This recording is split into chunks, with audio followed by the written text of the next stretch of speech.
Hello, good morning from the world-famous Crucible Theatre in Sheffield. It's the start of the 2013 Betfair World Snooker Championship. Ronnie O'Sullivan back in action. I'm afraid, unfortunately, we've missed the first frame, but he made a break of 82 to win it, did O'Sullivan. We're all wondering how he's going to do this year. Of course, he's only played one match since he won the title a year ago. Well, a great start, 82 in the first frame.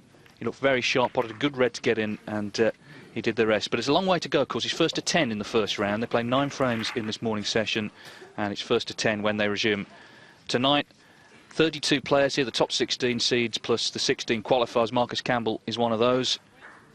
And we can show you the draw. This is how it looks at the top there, O'Sullivan versus Campbell. The winner plays either Ali Carter or Ben Wollaston. We've got Stuart Bingham against Sam Baird.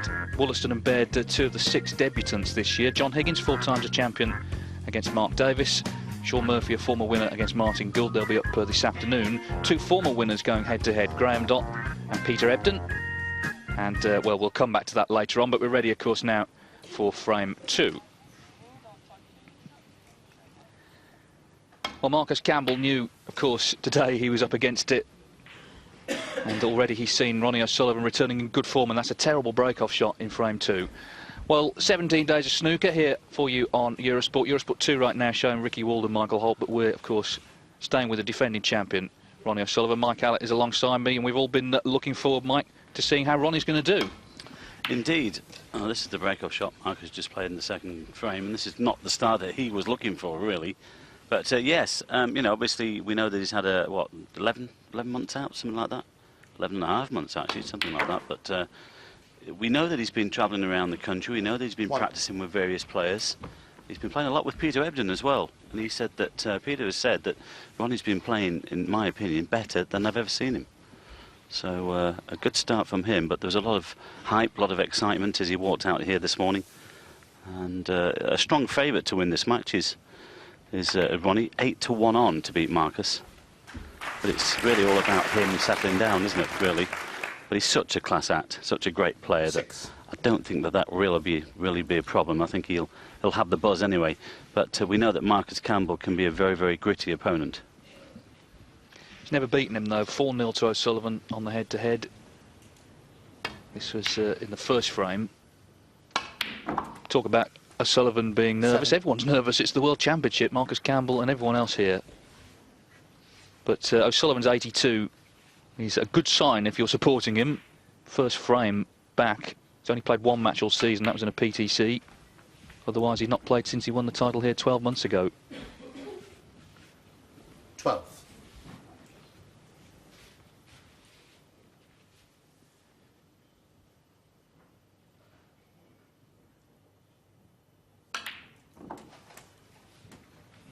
He said in the week, didn't know what to expect. He said it could be car crash television. Well, it hasn't been so far.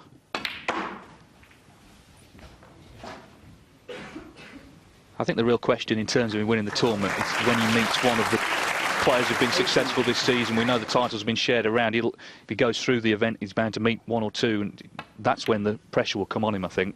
19.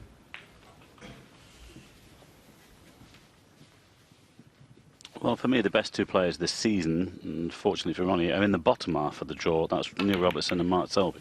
They're the 2 toughest competitors on that circuit, actually. But, you know, we've got the likes of Judd Trump, Sean Murphy, John Higgins, Ali Carter, all in the top half of Ronnie O'Sullivan.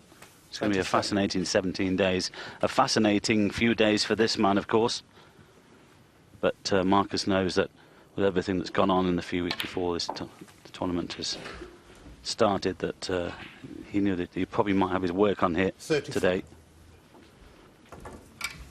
But the other thing is, as well, with all the build-up to this championship, we've been saying with the other tournaments, China Open a few weeks ago, that as regards Judd Trump and Mark Selby and Neil, probably all the attention has been taken away from them slightly. It's all on this man. 35. But he's very capable of coming here, winning it again, and proving himself that he is the best in the game. This slightly went wrong. He's just knocked the pink onto the side cushion, so he's going to have to take the blue. Well, it's kind of like he's never been away. A lot of people were saying he might be rusty, but the other side of that is he'll also be fresh. He's certainly not burnt out. 41. Well, he's got the perfect angle to go into them here. This could be another big break if he gets a good split. Well, he's only taken the one out. He's pushed it towards the corner, but it's slightly awkward queuing. 48.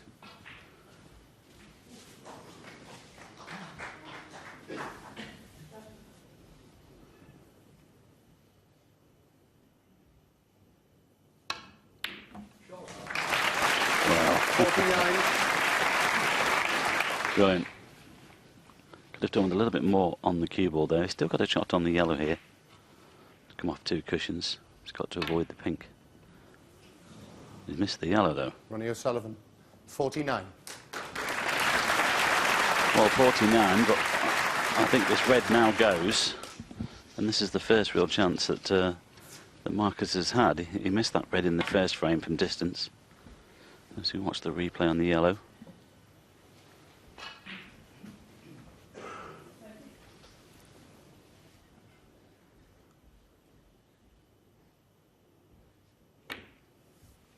One.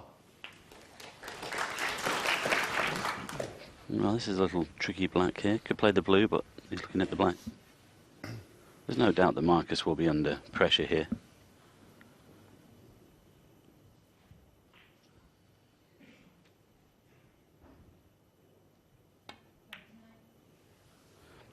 When you made it through to the crucible, what you didn't want to do was draw Ronnie O'Sullivan in the first round. You would have preferred to have played or been playing somebody else, but he's here and he's having to play him. It's his 4th time at the Crucible. He's not won a match before, Marcus Campbell, but last couple of seasons have been good for him. He's in the top 32. He's semi-finalist at the Wuxi Classic, quarter-finalist in China just a few weeks ago. Beat Liam Highfield 10-4 to qualify. And this was his reward, a match with this man.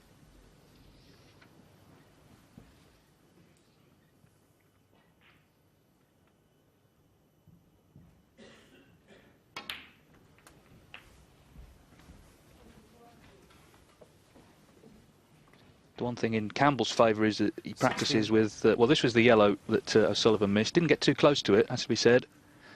Yes, Campbell practices with the other Scots, John Higgins, Stephen Maguire, Graham Dott, tough players. So he's made of tough stuff, all right.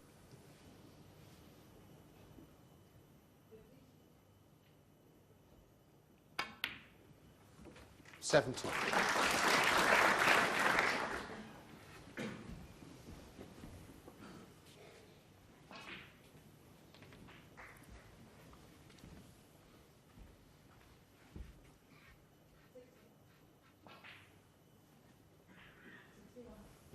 He's got a slight angle to come around of 2 cushions here. He's got one to the centre, he's got one to the corner.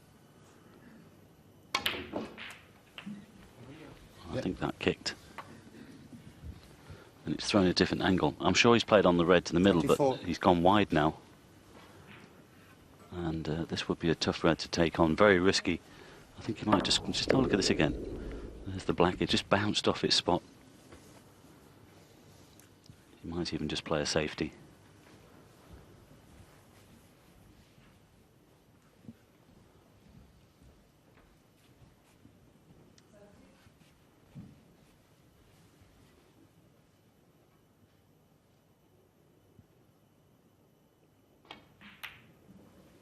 We've been saying it during the season, David, that most of the tournaments we've had are saying, well, you know, the Crucible, Sheffield's only a few weeks away, isn't it? Well, we're here. Yes, it soon comes round, and it's great to be back. Home of snooker. It's held this championship since 1977. And it is the ultimate test. 17 days, long matches, $250,000 to the winner.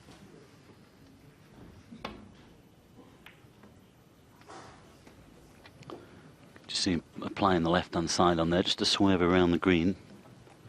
But I think he has left a red on here for Marcus. And from his point of view, he's got to take the match to Ronnie. He's got a good chance to get himself back into this frame, though, if he can knock this red in and get himself onto a colour.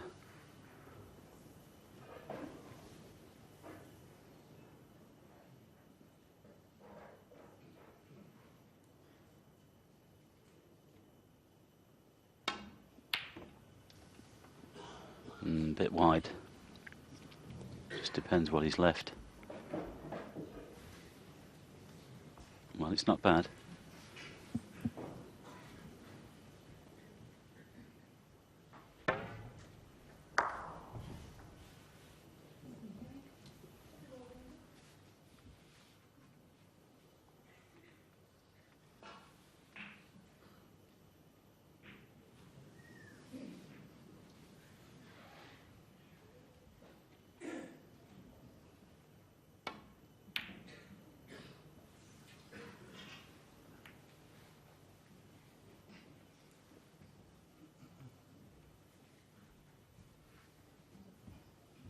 I think these will be maybe the important frames, the ones that go a little bit scrappy. O'Sullivan, I think we'll see make breaks today, but these sort of frames maybe will favour Campbell more.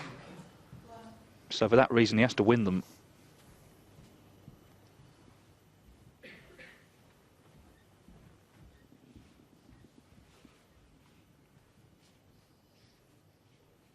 The other thing about the Crucible, the front row, it's always the same faces. It must be one of the few major sporting events where you see the same people sitting in the same seats in the audience, and coming, some of them, for 30 years or more. Yep, season ticket holders.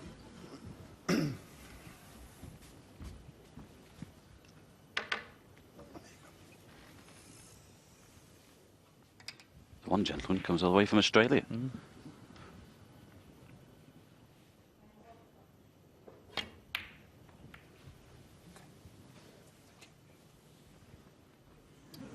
Well, that's unlucky. If it goes just beyond the middle, it's not a problem, but now he's left everything on for Ronnie.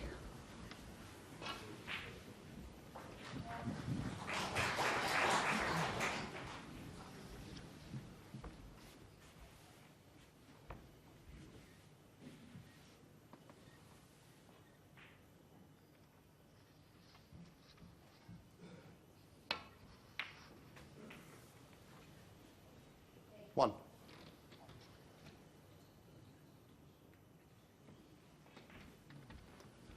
Well, that's gone wrong.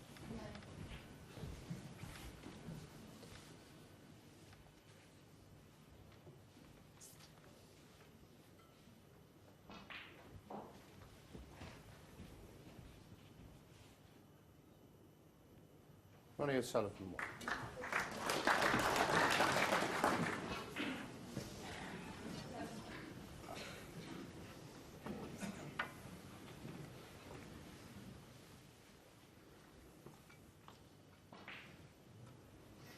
Well, Ronnie's left this awkward, of course, but Marcus here has to be careful.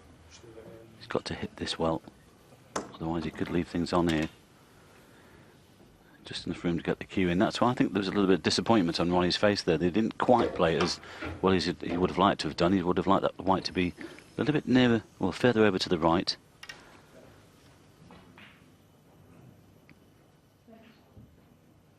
Oh, this is a more difficult shot.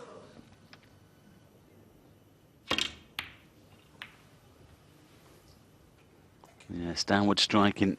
It's not easy to get enough power into the white there to make it travel. And he's left Ronnie the chance here. All he has to do is pop this red in. He'll be on the black. And a chance to wrap up this second frame.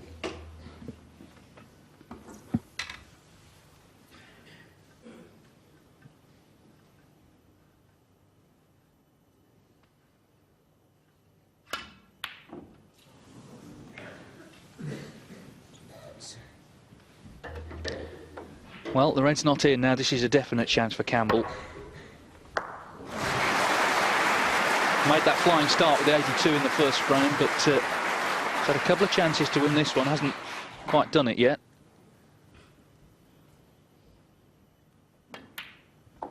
And I think that's the big question mark over Ronnie's game, David, isn't it? Is the fact that if it had been competing the last couple of tournaments, that red would have gone in.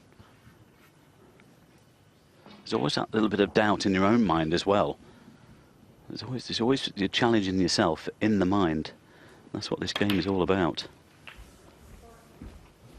Yes, I think every year when O'Sullivan comes here, he's sort of the unknown quantity. But this year we've got no results to look back on. We've got no form to analyse. It is a complete unknown. And, well, that was a surprising miss, really.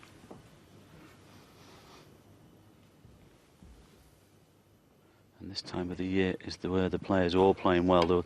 They do the fine-tuning a couple of months beforehand. And it doesn't really matter how much practice you put in. There's no substitute for match practice.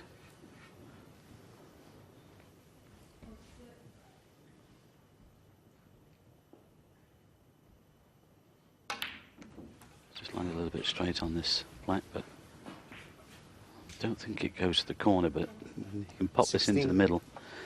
This is a good chance here for Marcus, but he still has the problem of the pink on the side cushion. I wonder what he's thinking about, just trying to nudge it here. Pop the red into the middle, screw into the pink, open everything up. It would be then a frame winning chance.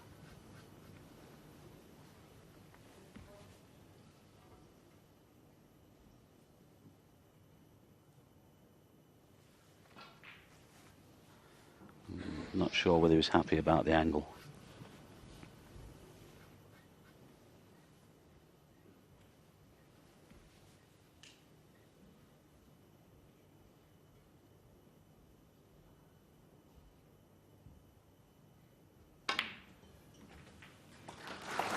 Good pot. Couldn't get the pink though.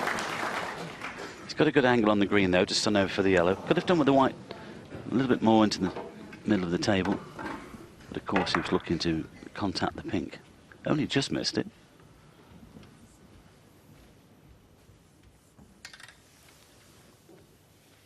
But he does have a good angle here. Get onto the yellow. He'll have to concentrate on the pink a little bit later on.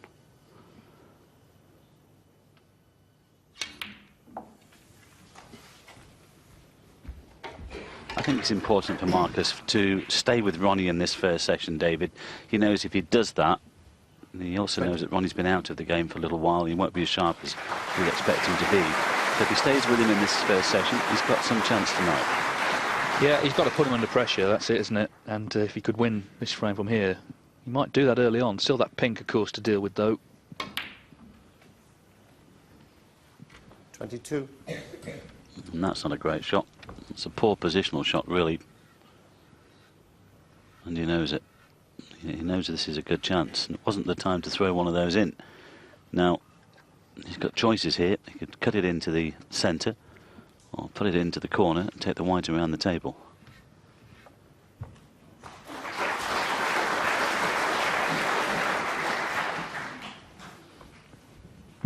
Might go around the table here.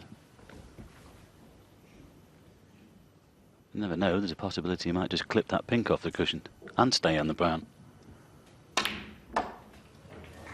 Well, not that way. No, that's a tremendous shot. Well, what a shot that is. Screwed directly into the top cushion. Well, that was O'Sullivan-esque. Terrific. Just look at the action he's got on the white here. Great shot. But he needs a good angle on the blue here to try and disturb this pink.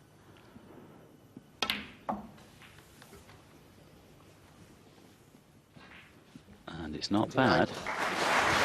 Well, you'll just have to play a little half stun shot here to come off the top cushion, and the frame could be about this next shot.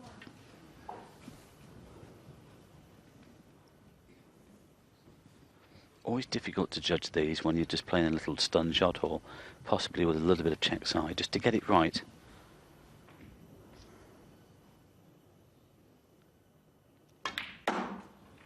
Well, I do believe that he's playing on the cross double.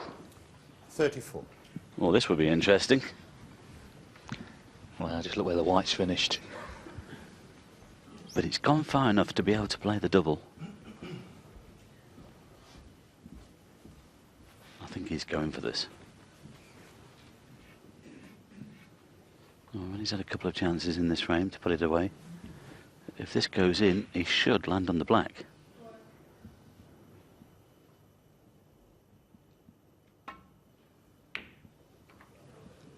It's not far away. Oh, what a shot. What a shot to win the frame. What a clearance from Marcus Campbell. Ronnie O'Sullivan had a couple of good chances. Campbell has cleared up, and battle is joined here at the Crucible. Ronnie O'Sullivan won, Marcus Campbell won. We're back after the break.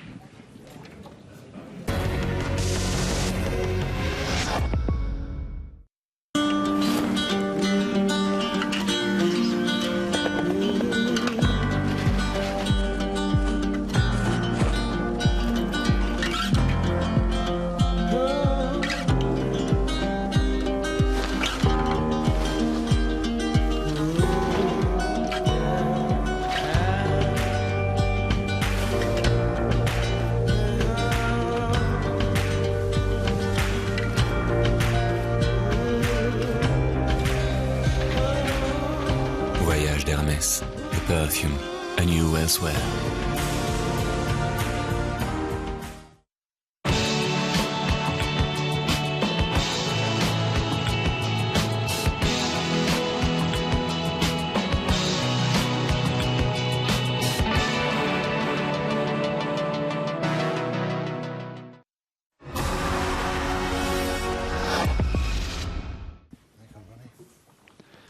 Well, a lively start here. Ronnie O'Sullivan Ronnie back O'Sullivan. at the Crucible, made 82 to win the first frame, had a couple of chances in the second. In the end, Marcus Campbell, terrific clearance, doubled the final pink, and it's one apiece. Well, my math's as good as ever, David. I was thinking he'd need in the black as well, but what a great clearance. And from the other camera angle, it looks a little bit wider, didn't it? From the overhead, of course, it was a normal double into the centre. But again, as we've mentioned, if Marcus could stay close here in this morning session, he would fancy the job this evening. Yes, Sorry, David. He's got to put seeds of doubt in Ronnie's mind. it wasn't only the pink either, it was that terrific green to get on the brown.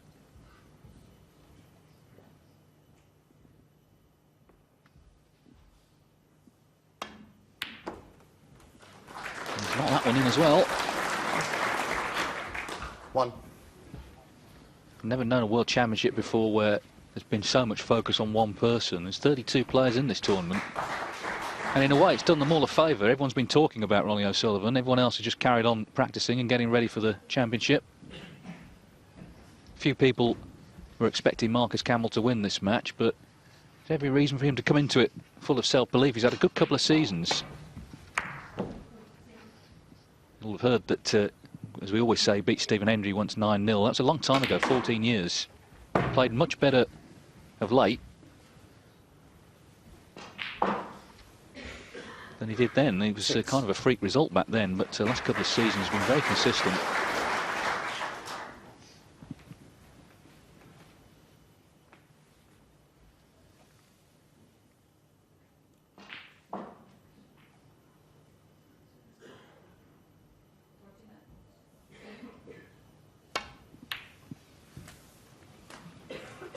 Seven.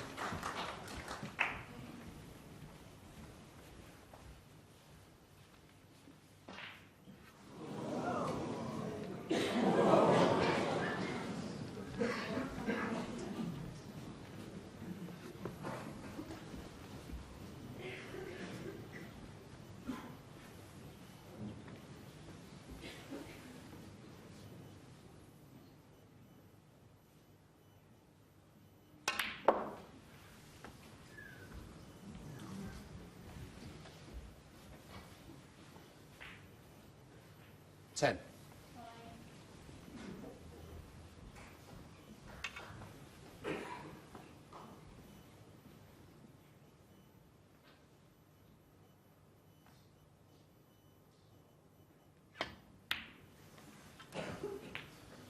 $11. Nice shot there from Marcus, perfectly played onto the black. A little cannon on the middle red of the three here. And this is another situation for him, but he needs to make this count. If he can win the frame in one visit, that would give him a confidence booster as well.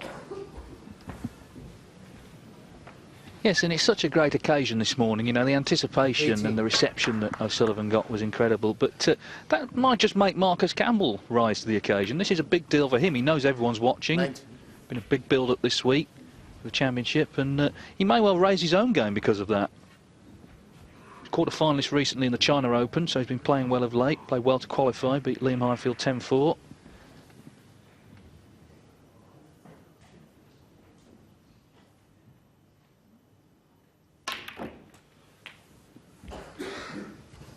Well, that's unlucky. That's gone wrong.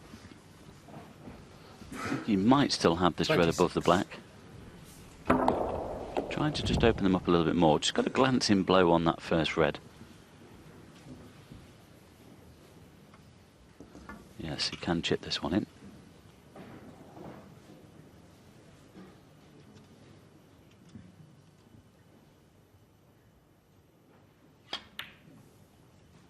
No, he's missed it. Marcus Campbell, 26.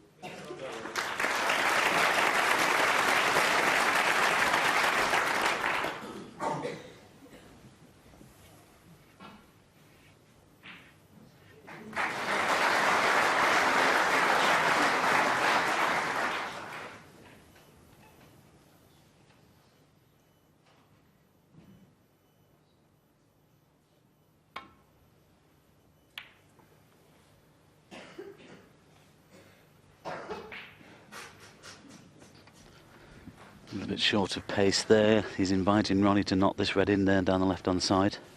Get onto the black. Long, long way to go in this match, of course. But I think it was important for Marcus to put that second frame on the board, and that was a great clearance. Well, that was a mile away.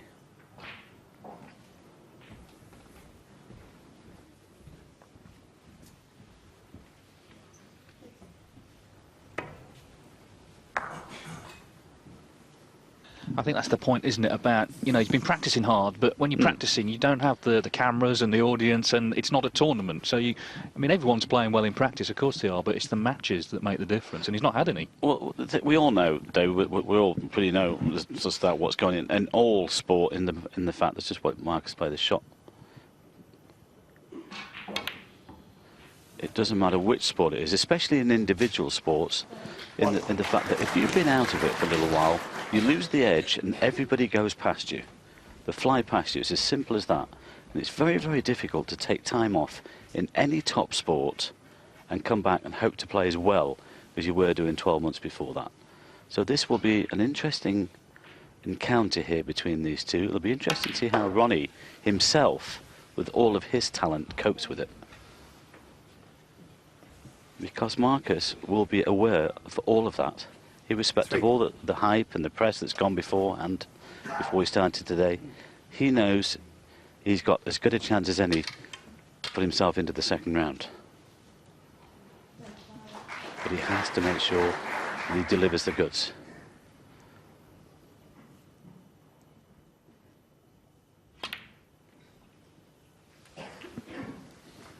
Yes, and of course the thing about snooker, it doesn't matter how many world titles Ronnie O'Sullivan's won when he sat in his chair, because when he's there and his opponent's at the table, it's down to Marcus Campbell. And he certainly produced the goods in that second frame. It was a great clearance, that. Exactly what he needed to get his confidence up. And he's in again here.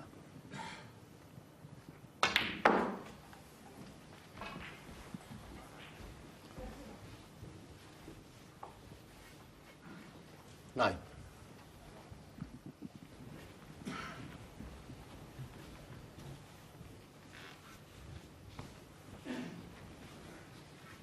Well, I think he's just about on this one.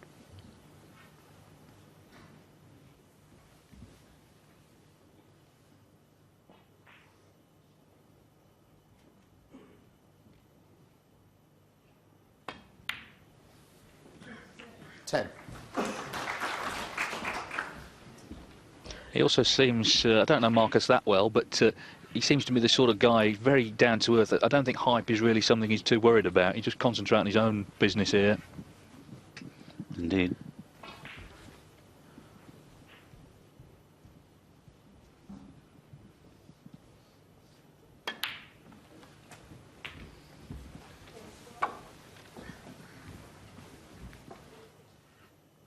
$17.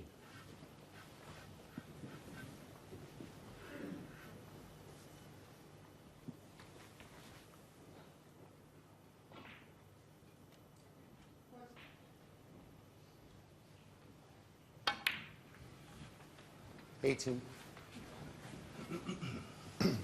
Perfect angle to split these five reds. If he just contacts the right on one fullish, they should open up nicely. He's already got a good lead here in this third frame.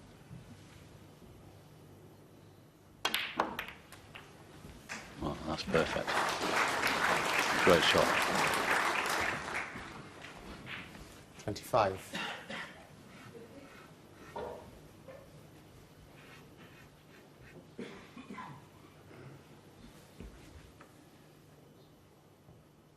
Well, Ronnie O'Sullivan in that chair, wondering if he's going to go 2-1 down.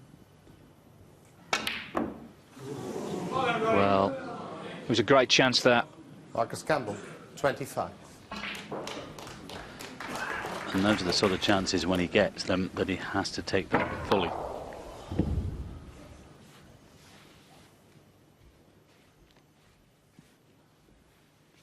He'll be annoyed with himself that he's missed that one.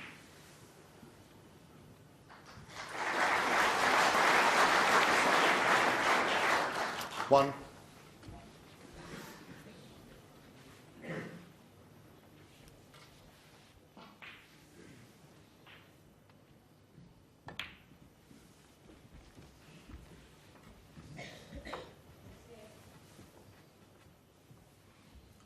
7.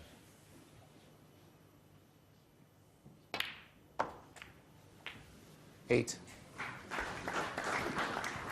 Just nudged the red off the cushion. Could have done with a slightly thicker contact there, but he's still got the blue to the corner.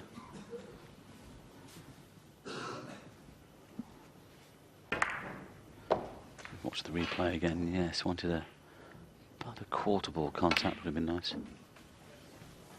He's got the blue, and he's nicely on this red. Well played. Well, there's just that awkward red there on the right-hand side, actually. The one to this left middle is not a problem. 14. Well, Marcus responded very well in the second frame. Let's see what Ronnie can do here.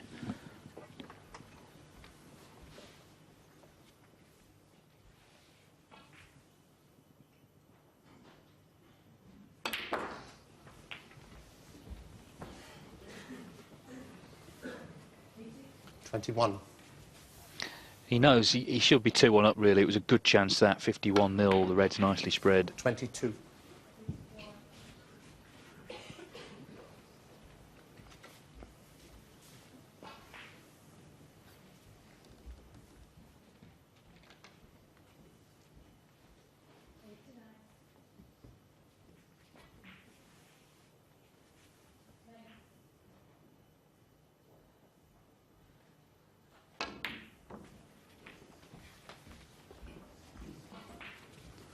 Well, good chance here, if Ronnie gets on the green or the brown, that he could just bring that other red in, more into the middle of the table. He's getting behind it to pot it, but he'd bring it into a better position. Thanks.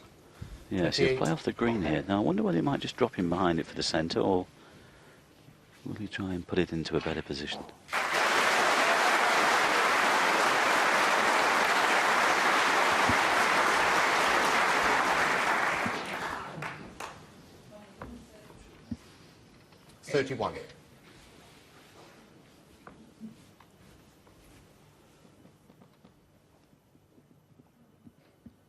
Nice cannon. 32. Now he's got every chance to win the frame. And Marcus will look back on that fairly easy red that he missed. Could prove to be costly.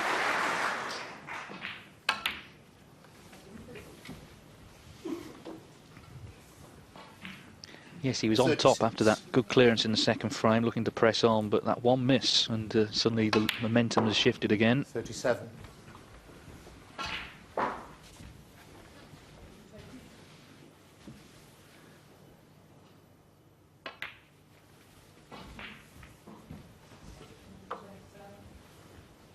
$42.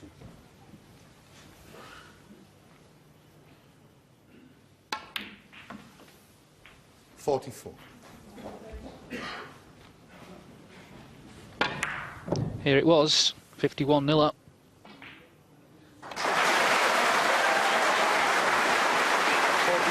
The big cheers from the other table. Ricky Williams had a 140 against Michael Holt to lead 3-0. That's a great target already for the high break. 51. So here it's blue and pink required for 2-1 to O'Sullivan.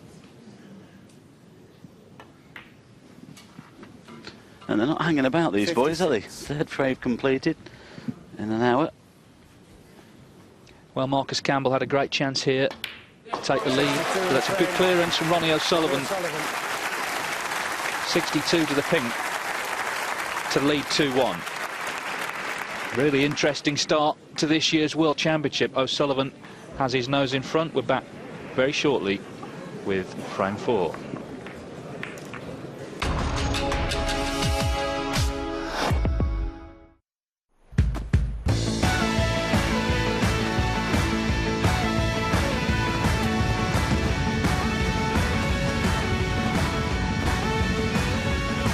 Help join a continent of nearly 7.7 million rugged square kilometers with a single broadband connection? When Emerson takes up the challenge, it's never been done before. Simply becomes, consider it solved. Emerson.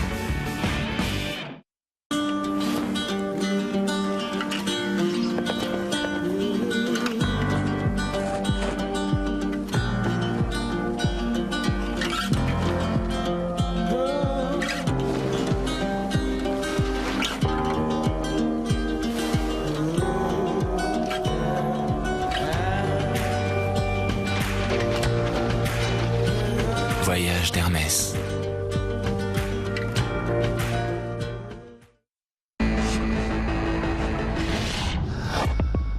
For Marcus Campbell to break. So Marcus Campbell to break in frame 4. Now his previous break-off shot was not good, although he did eventually win the frame, but anyway, would like this to be better.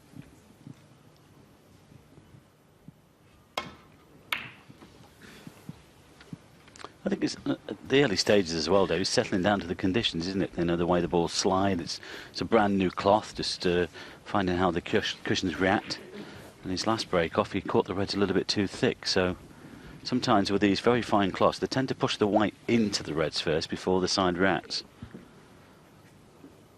But chance here for Ronnie on this left-hand red.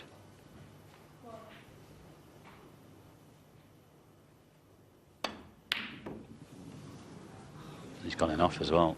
Foul. Marcus Campbell 4.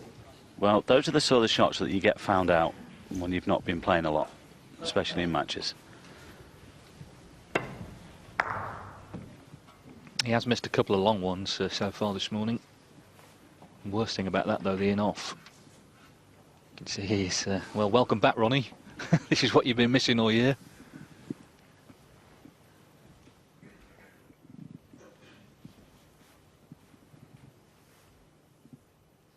Don't worry, he'll be giving it 100% inside there. He wants to come here and do well.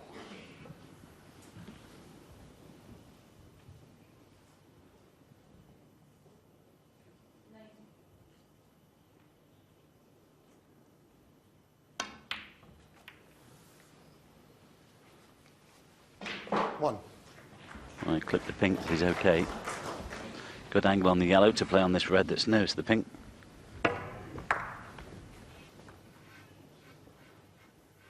Didn't really affect the positional side.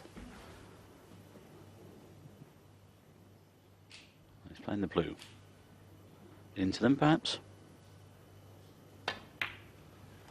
Well, there's obviously one there that passes the black. He's played that to perfection. Good shot. 6. Again, important that this man gets this frame on the board. We know that if Ronnie leads 3-1, what a good front runner he can be. 7. You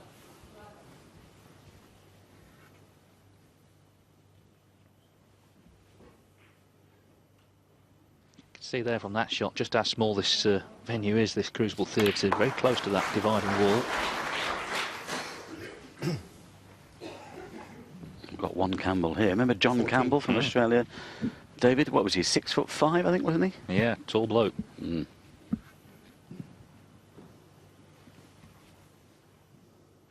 Good player, nice guy.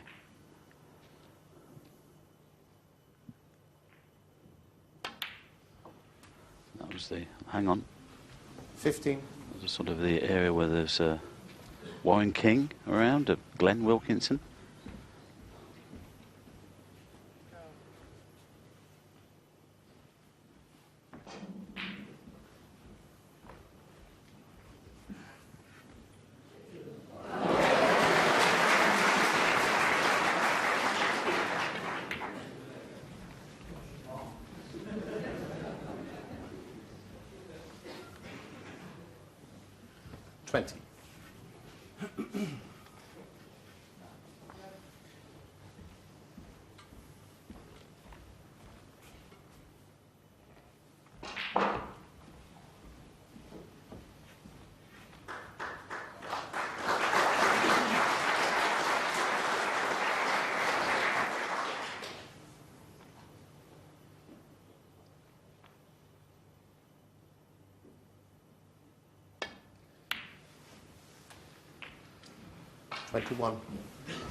Well, he's just lost the white there a little bit because he took the red in the corner. So look at this again. Just there. It'd been better if we put it in the left-hand side. Well, this is a tough pot to take on and also try and get some sort of position. He's got to try and stun into the reds here, and this black is definitely missable.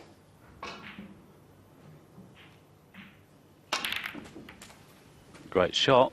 He's got them open. Just depends where the white finishes. And it's not bad. He's done well there. That's a good shot.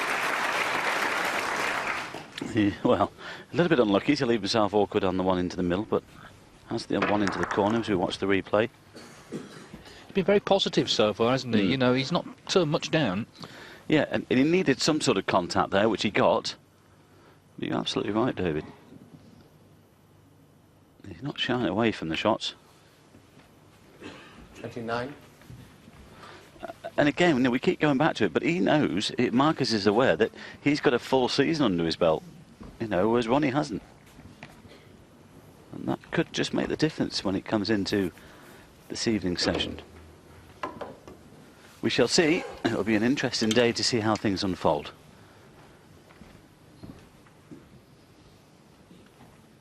Well, Steve Davis, when he was defending champion, I think put it best. He said the first day's really nervy because the first shock hasn't happened yet, and it could be you.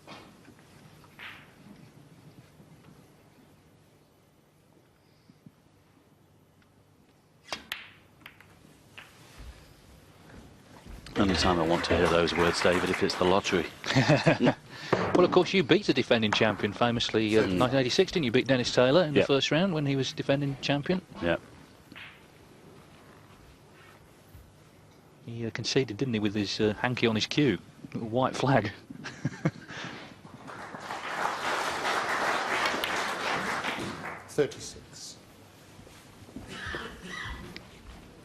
Last player to defend this title, Stephen Hendry, 1996. So it's been 17 years. Great chance for 2-2 at the interval here. But he knows, of course, it was just one miss in the last frame that turned it in O'Sullivan's favour, so he's really got to make sure. 42.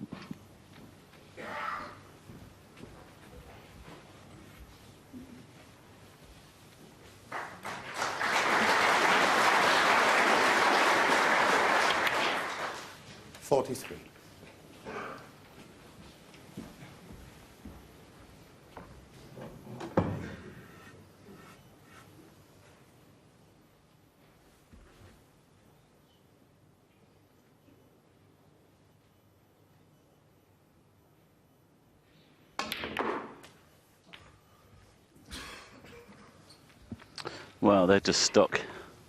Could have done with that red just coming off the cushion a little bit 49. more. He hit them with power. I'm sure he was expecting them to open a little bit more.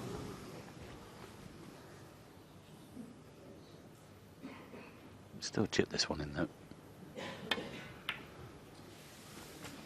Well played. 50. One is the wrong side of the blue, so he's going to have to negotiate the ball colours here with the cue ball.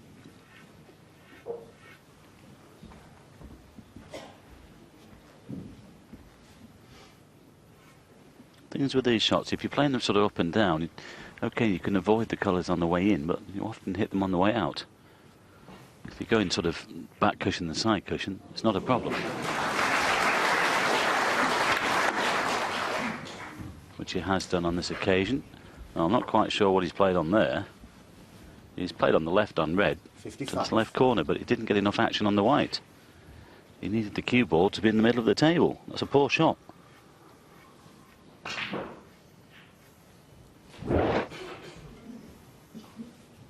Well, hardly got any action on the white there.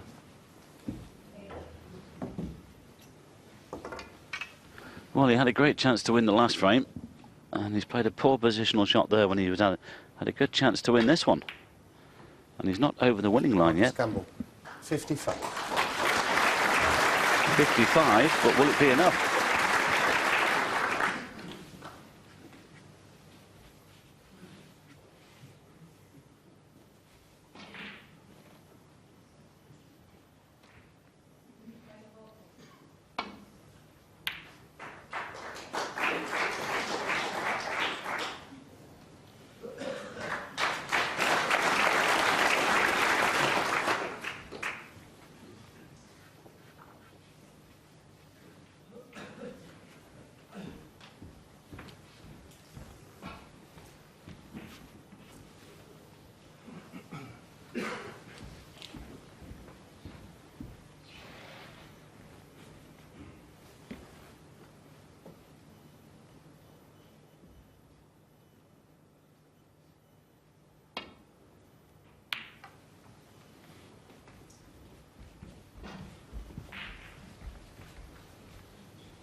Great shot there from Ronnie.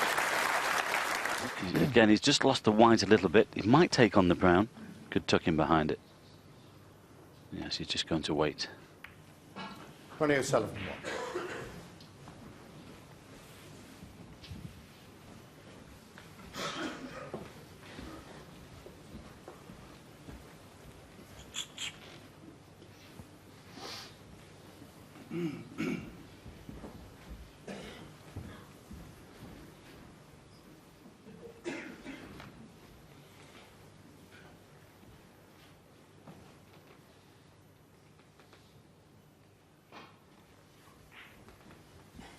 Well, that's an option, but the only problem is if he doesn't get this right, he could slide off to his reds and leave one on.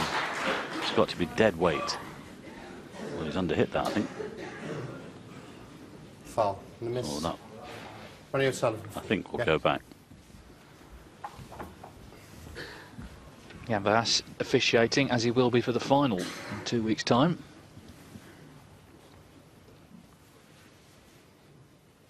Have a look at that, Marcus. Yeah, Ronnie?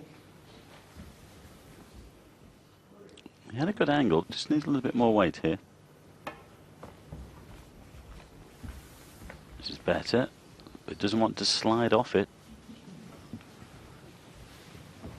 Now, he might have left one to the centre. Well, I said it had to be dead weight. He's left one on here.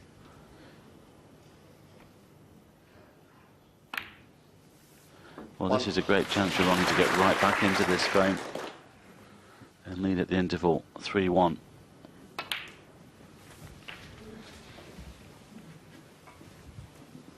Well, he was 51-0 down in the last frame. He was 59-0 down in this one. 9. There's not a difficult ball on the table here. Just caught them too hard.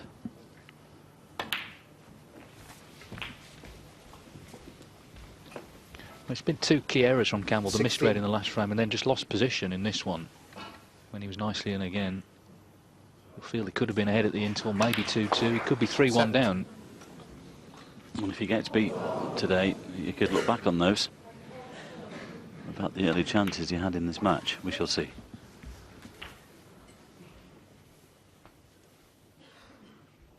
$23. Well, again, they're all there. 24.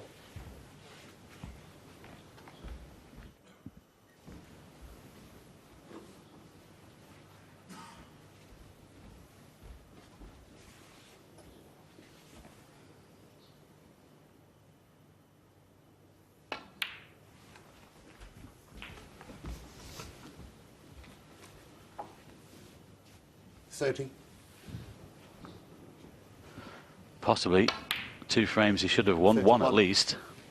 And it might be 2 after this visit.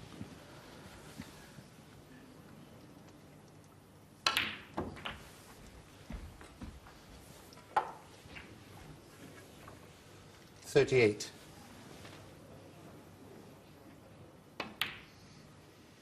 $39. Well, this is what Ronnie O'Sullivan's been missing, the thrill of competition. He's admitted as much himself this week.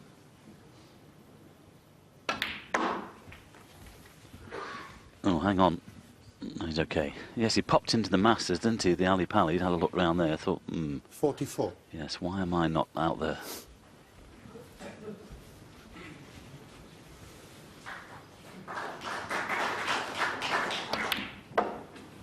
$46.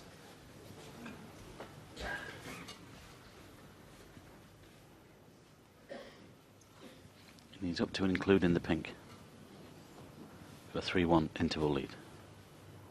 And he'll look on those 2 chances.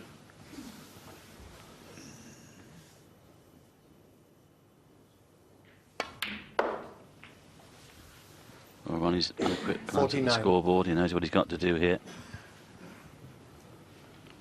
And this would be another steal.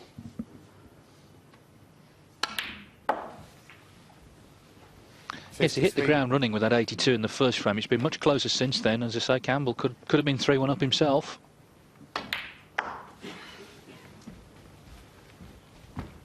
58. So just the pink then to lead 3-1 at the interval. 64. It's another really good clearance by Ronnie O'Sullivan. 71. Back where he belongs. Ronnie O'Sullivan. Centre stage at the Crucible. His fans are happy. He goes to the interval leading by 3 frames to 1. It could have been a different story, just a couple of key errors really from the Scotsman Marcus Campbell. So O'Sullivan leading 3-1. It's 10 of course for victory, and there's another 5 frames to come in this session. Make a note of Mondays for a complete roundup of Europe's major league stories, including the champions in Europa Leagues, plus the thoughts of Arsene Wenger and exclusive interviews with the star players. Euro Goals every Monday on Eurosport.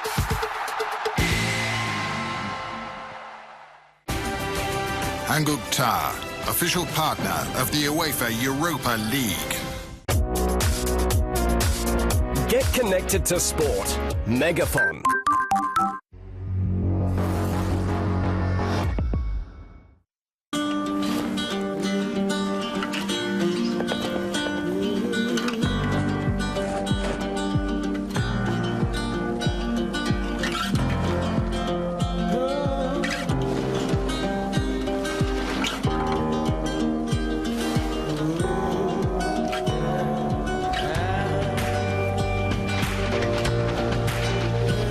Voyage d'Hermès.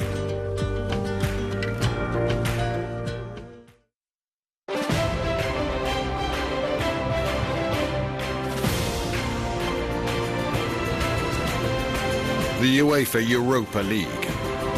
Be one with it. Hanguk-Tar, official partner of the UEFA Europa League.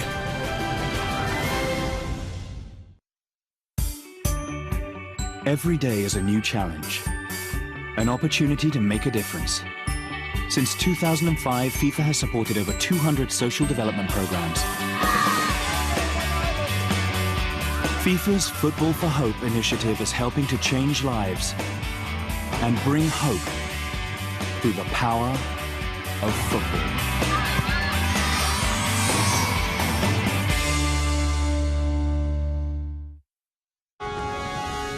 Follow the score of your favorite team live and find the latest results and features with Eurosport's Live Score. Get Eurosport.com for your iPhone free.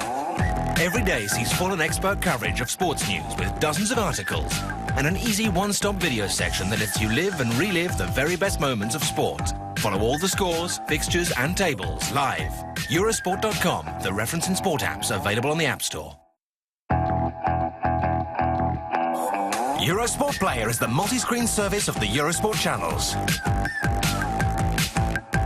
With Eurosport Player, watch Eurosport and Eurosport 2 live on computer, smartphone and tablet through a single subscription. Watch your favourite events through the catch-up service. Also enjoy exclusive content through the bonus channels.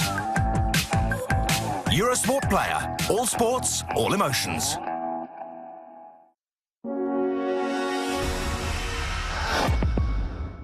It's the third of the world's marathon majors.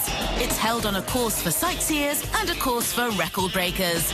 It's London, and competitors from 50 countries are all ready to run. Tomorrow at 10, the London Marathon, live on Eurosport. Visit your next Intersport store. Intersport. Sport to the people. Welcome back, first day at the Crucible. Now, Eurosport 2, Ricky Walden, Michael Holt, it's 3-0 to Walden there. We'll be back with O'Sullivan and Campbell in about 15 minutes' time after the interval. O'Sullivan leading 3-1. Of course, there were great scenes here last year when he won his 4th world title. We can show you how he did it. He was playing Ali Carter, and we pick it up with O'Sullivan leading 17-11. So he needs 1 frame to win the title.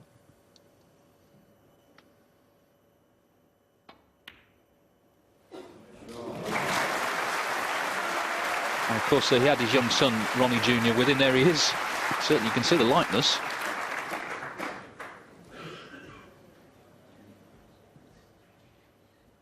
Good-looking boy, isn't he? He'll break a few hearts in a few years' time.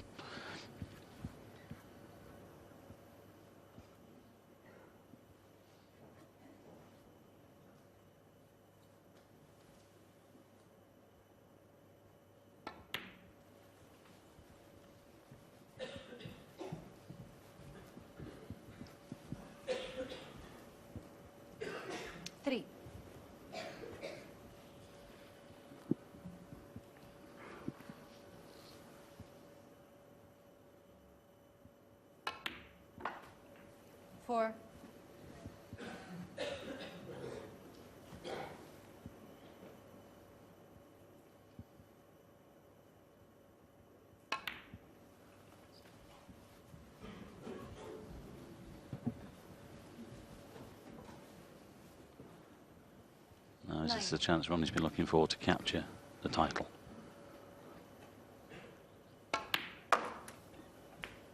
10.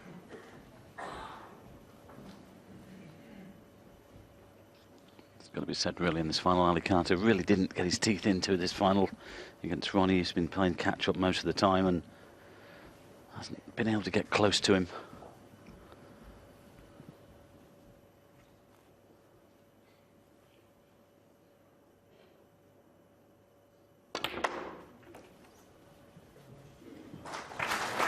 Great shot.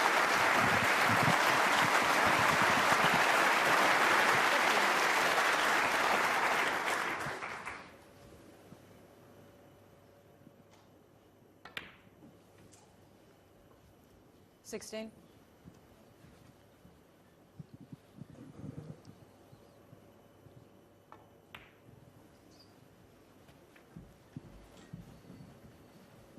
That, of course, is what they've all been playing for. The World Championship trophy. It's been presented to every champion since the first World Championship in 1927. All the names are on it, including, of course, O'Sullivan's 3 times already. Ali Carter would have liked his name on it this year, but it's looking unlikely. There you can see some of the great names. Ray Ridden, John Spencer, Terry Griffiths, Cliff Thorburn. Yes, players that this man would have grown up watching, looking to emulate. 29.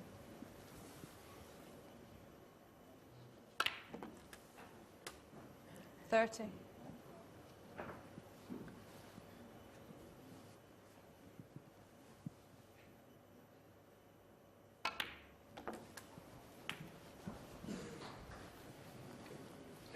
Well, he's looking good at the moment. 37.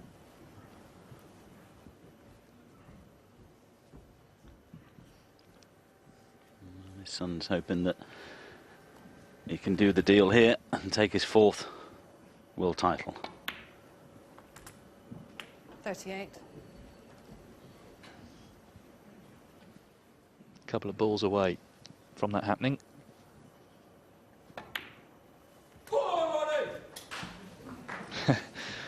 Well, one of his more enthusiastic supporters already getting ready to celebrate.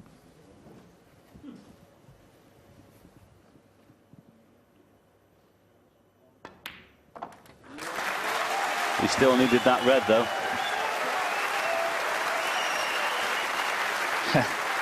Great shot. Well, it was a pretty easy pot, but a very important one. And now the party is starting. Peter Ebden's been in Ali Carter's corner throughout the tournament. Great run for Carter, but 54. Once again, it's Ronnie O'Sullivan's title, as it was when they played in the final in 2008.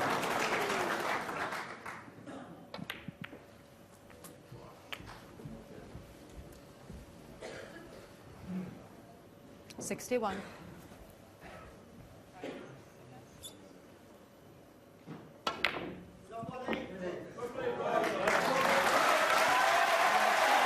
For the 4th time then, Ronnie O'Sullivan is the world snooker champion, and his family and his friends can get ready now to celebrate. Been hard work for 17 days, but the Rocket on top once again here at the Crucible.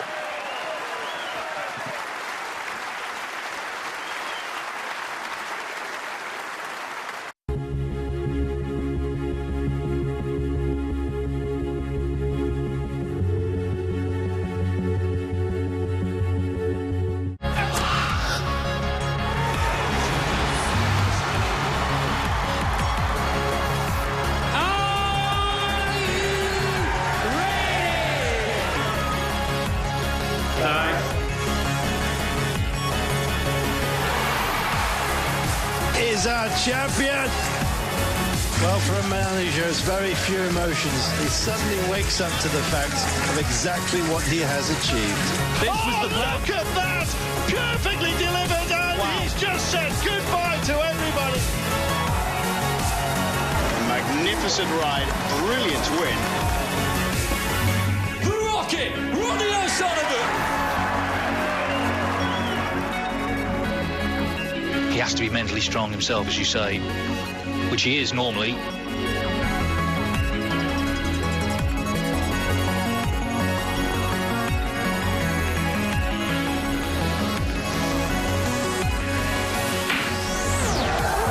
they have won the UEFA Under-17 European Championship.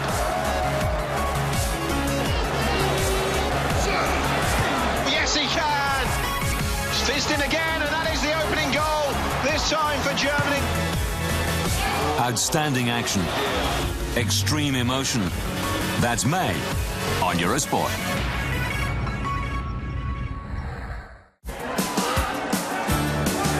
It's the 99th edition of the race they call La Doyenne, the Liège-Bastogne-Liège, a key date on the World Tour. And 25 teams are taking on what is a classic among classics up into the Ardennes, with a series of steep climbs to test the very best. Tomorrow at 14:15, the Liège-Bastogne-Liège, live on Eurosport. Day 1 of 17 here at the Crucible. Ronnie O'Sullivan leads Marcus Campbell 3-1. We can just show you a few facts and figures so far from the first 4 frames. It's been quick fire stuff. The pot success very good for both of them. 93% for O'Sullivan, 92 for Campbell. O'Sullivan quite a way ahead on the safety stats. Highest break 82 from him in the first frame. Campbell's 55 though in that 4th frame. It didn't win in the frame. O'Sullivan cleared it with 71 in the previous frame. He cleared it with 62 from 51-0 down. So it's been really close, but the bottom line is it's O'Sullivan in front 3-1. Now, and of course, there are 2 tables here at the Crucible.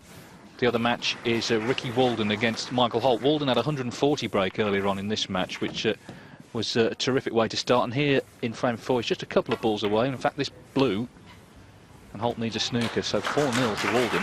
They're taking it. I think a lot of people, myself included, thought this might be close. It still could be, of course, because it's first to 10, but a great start for Ricky. He's never won a match here before in 2 previous appearances, but 4-0 up.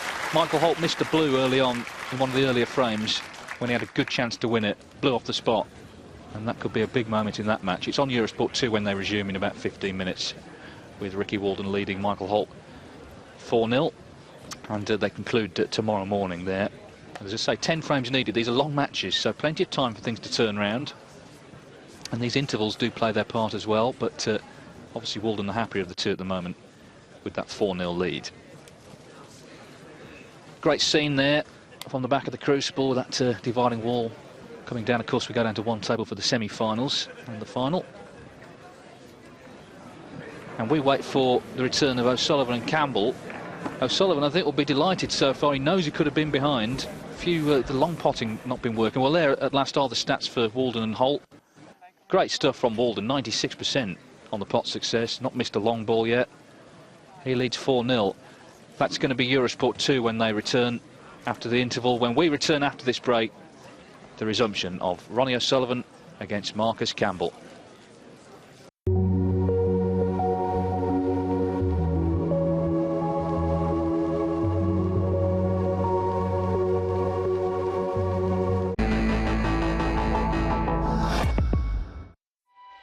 Cards, players, chips. It's a game of well-timed aggression that rewards the wise and identifies the fool. It requires the mind, the gut, and a little luck on the river. A game of long hours, bad beats, and big wins.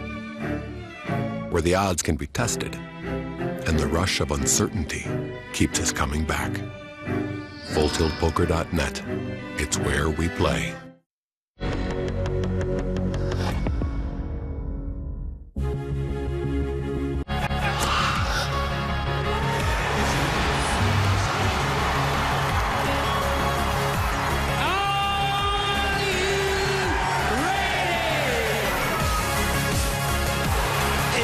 Champion! Well, for a man who shows very few emotions, he suddenly wakes up to the fact of exactly what he has achieved. Magnificent ride, brilliant win. The Rocket, Ronnie O'Sullivan! He has to be mentally strong himself, as you say, which he is normally.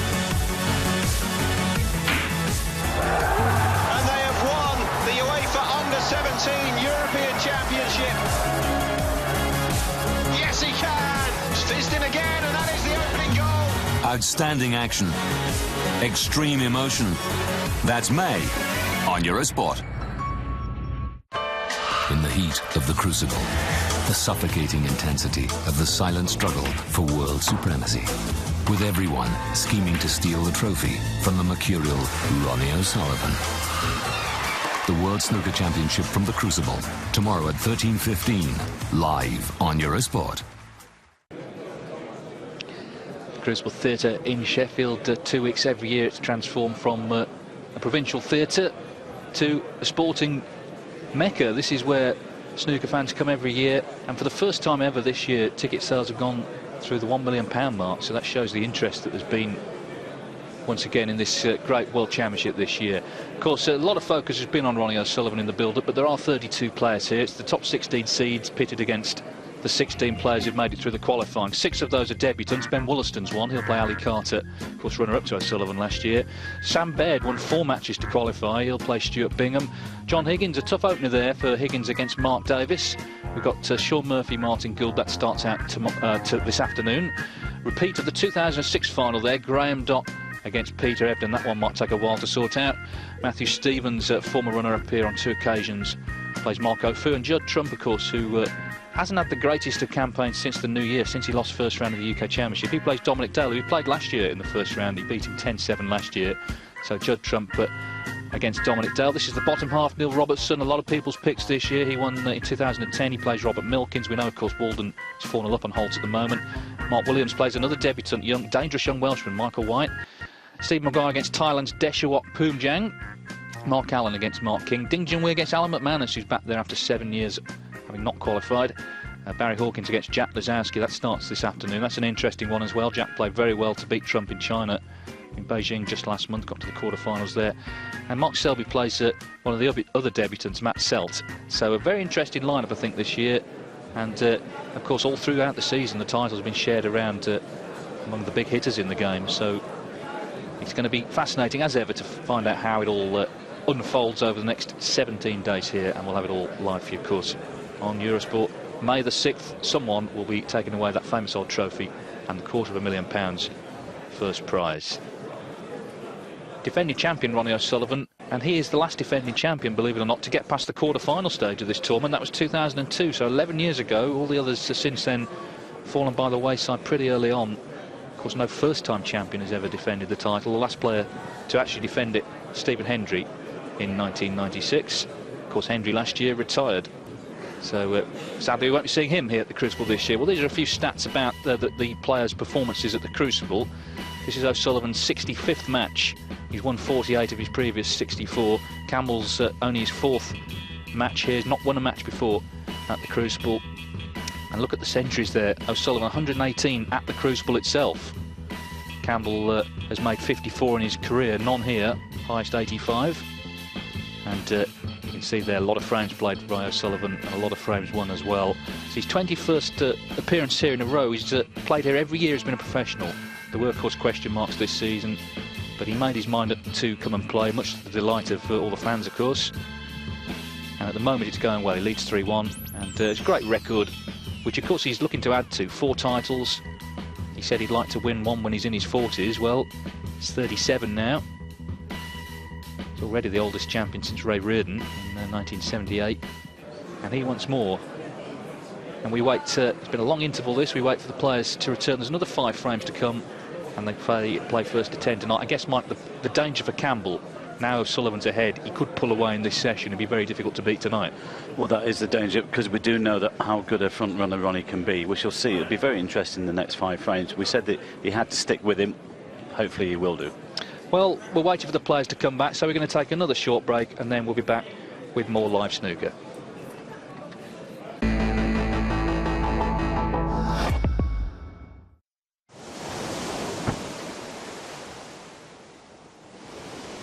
Holidays? No. Business? No. Friends? No. Why are you so far away from home? I have no idea.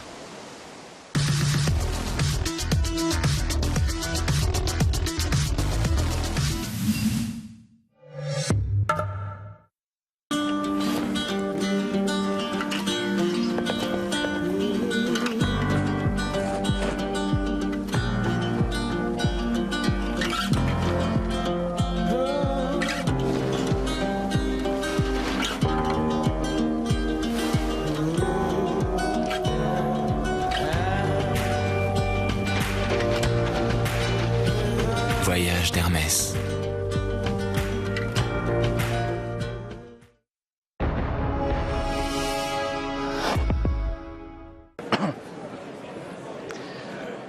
Welcome back. We're still waiting for the players to come back. I think we're just a moment or two away from that. And it's a great day here, not just these matches, but this afternoon, Sean Murphy against Martin Gould. That's an interesting one. Gould's a very tough qualifier. And also Barry Hawkins against Jack Lazowski. A lot of people excited by Jack's qualification, not least, to course, Jack himself. Tonight, O'Sullivan and Campbell conclude, and it's the start of another interesting one. Mark Williams, twice champion, but struggling a little bit for form against Michael White, dangerous young Welshman, who will be looking to turn him over, I'm sure. Yeah, I think our tournament director Mike Ganley just decided to bring all four boys back together. The other match went off 3 or 4 minutes after Ronnie and Marcus. Here they come then. Yes, we're ready to restart.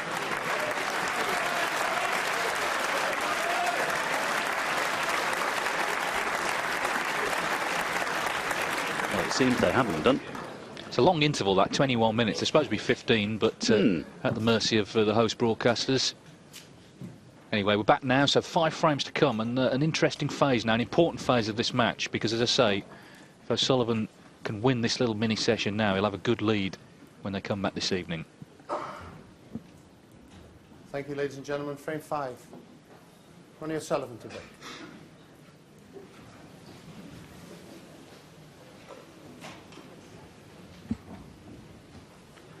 Well, the next 2 frames are massively important for the Scot.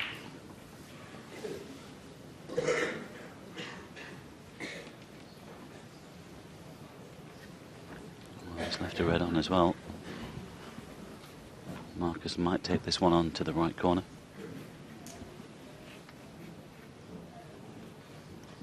Pot success so far, just 1% between them, but it's been a couple of mistakes that cost Campbell. One missed red and then a poor positional shot in the 4th frame. Well, that's pretty high, isn't it, even at this stage of a match?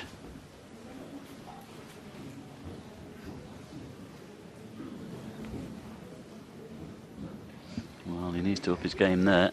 He's only 50% on the long pot success, and he's eyeing up this red to the right corner.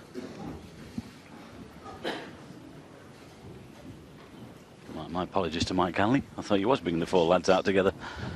That's why I assume the interval was a little bit longer than the norm.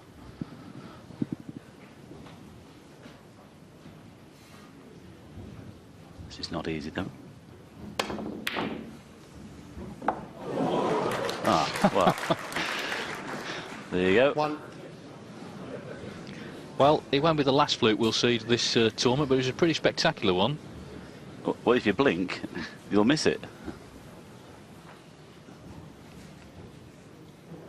Putting Ronnie in immediate trouble. Marcus Campbell 1. Look at this again. It's amazing how that happens, how those the reds, or even the ball, does hug the cushions like that. Well, so far playing conditions look really nice, and it's a work of art to rig this arena, because there's the table legs are on stilts from underneath the crucible floor, so just getting them level is a work of art.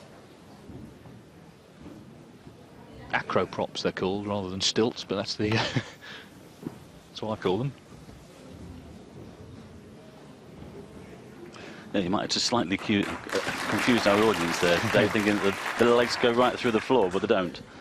But this theatre, we know, comes into its own when we go down to one table, isn't it? When we get down to the semi-finals, it really comes into its own. It's very, very tight out there for everybody, referees, cameramen, in the early stages. It can be quite intimidating. We've got Matthew Selt here for the first time. We've got young Michael White here for the first time. It'll be interesting to see how they cope. There's no venue like the Crucible, I can tell you. I think the first hurdle is to get down those steps without falling over. Then you can carry on with the job in hand. Well, you can see there's a big difference on the average shot times, but it's not so surprising. O'Sullivan is really quick, Campbell more methodical.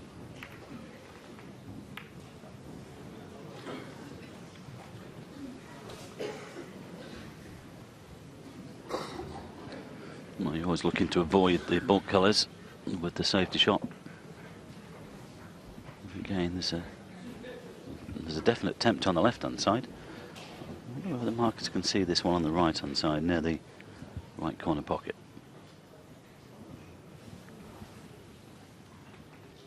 Well, it seems he can.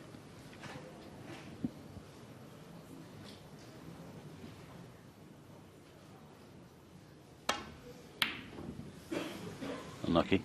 Wasn't far away, but he's played it with safety in mind.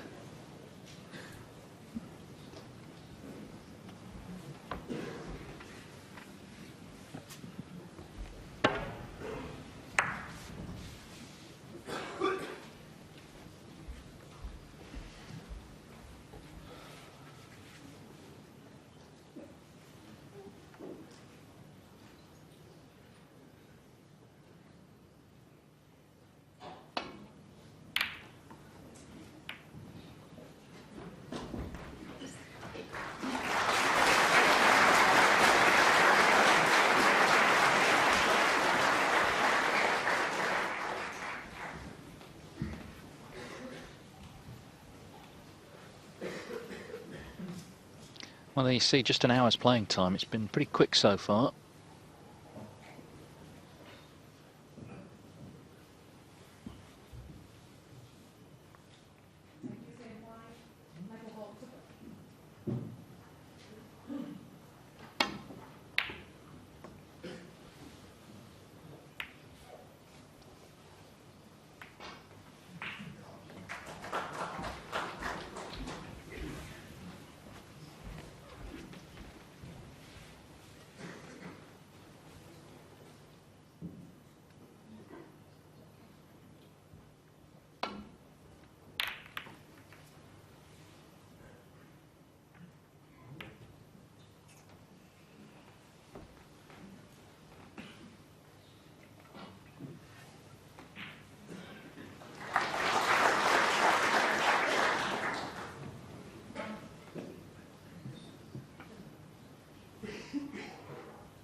Well, played out with a lot of right-hand side, check side, but he has covered this red over the corner.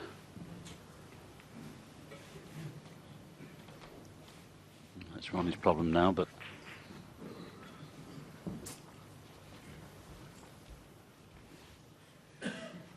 don't know whether he's contemplating a plant here, but just quite a way away from the corner pocket. Must think about a safety here, I'm sure. Got to make sure he covers that red over the corner, though.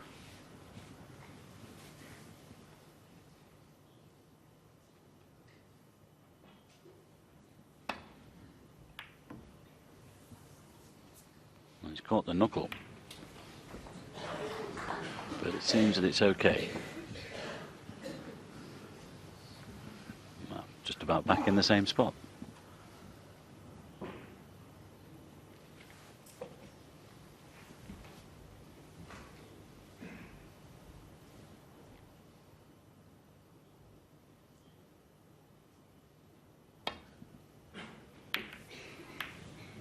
Well, he didn't play that one. He played the one in front of it, missed it altogether, and he's left everything on.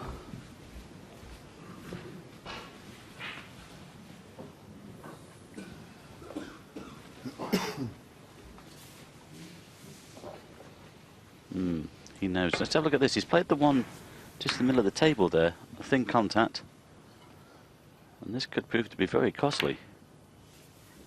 One. There's a bit of work to be done here for Ronnie, but because the black's out of commission, I'm not sure whether where this pink's going to go either after this shot. Yeah, go on to its own spot now. 7.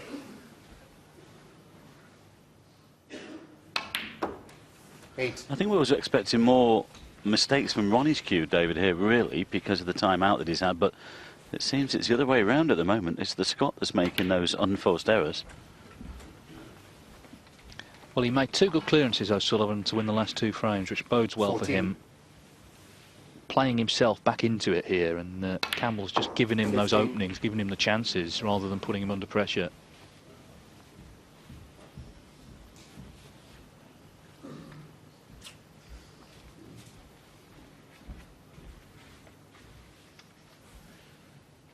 I've heard a lot of people say this week if anyone can take a year off and then win the World Championship, it's this man, and I tend to agree with that. 21.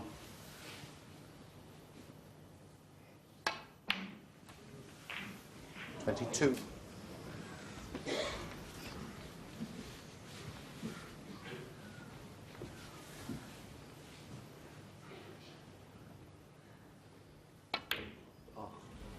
Oh, he's got a kick there. That wasn't his Sullivan. fault. It kicked 22. and pushed it towards the near knuckle. So look at this. There you go. You saw the pink bounce off its spot. It's just pushed it enough to catch the knuckle.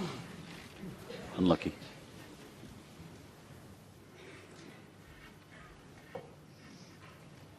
You never know with Ronnie, though, David. He could win it again and then take another year out. Just play once a year and win the World Championship every year. Oh, that's okay. That's not a bad CV, is it?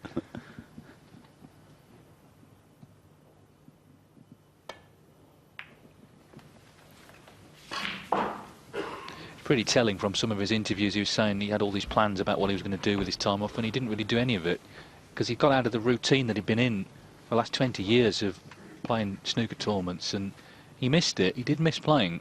He was watching a lot of it and decided, understandably, to come back for the big one. Well, went on a pig farm for a while, didn't he? I suppose he had to bring the bacon home sometime. But this is what he loves. This is his passion.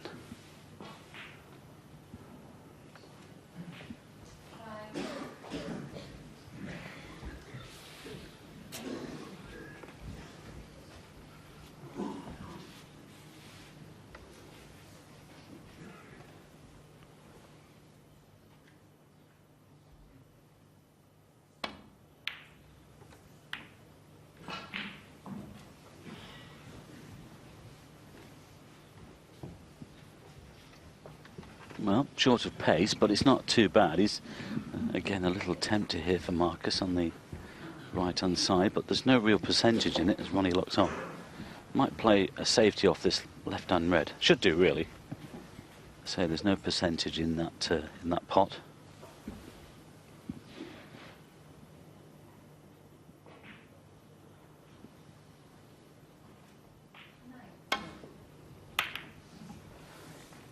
Well, he's opted to try and get the black open.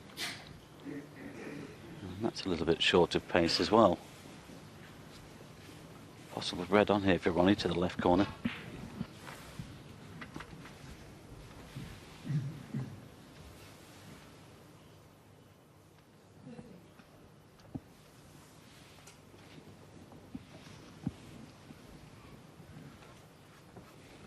Not sure whether he can float this one in and just find the gap here with the cue ball. He did do. Now, hang on. Well, it's not bad. He's got a shot on the blue.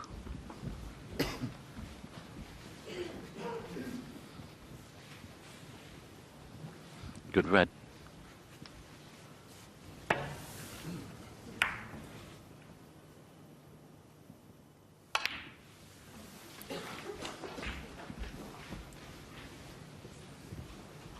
Now, has he come far enough? 6. Well, the body language says no. And, well, he didn't have to play on this red. He could have played on something a little bit easier.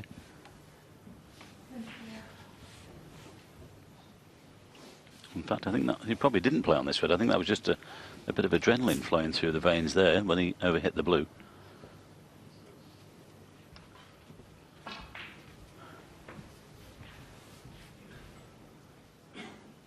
Well, it seems it's end of break. So look at this.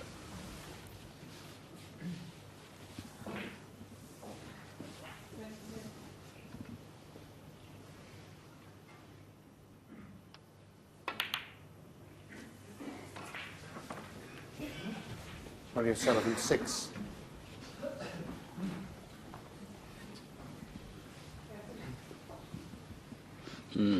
That for him will be deemed a chance. Missed that.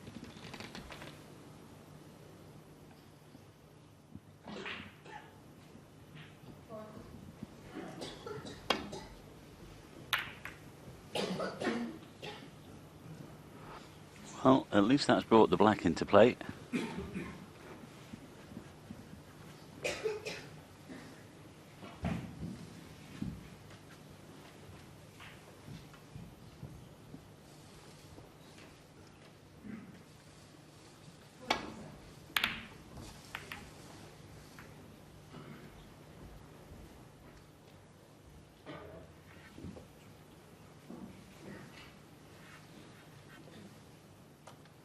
The only match he's played this season, he lost. That was in a PDC last September. He lost 4-3 to Simon Bedford.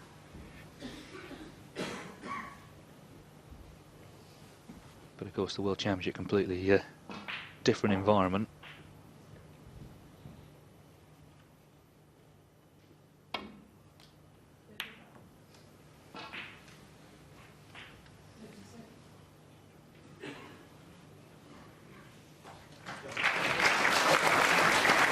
Good shot there. Perfect weight.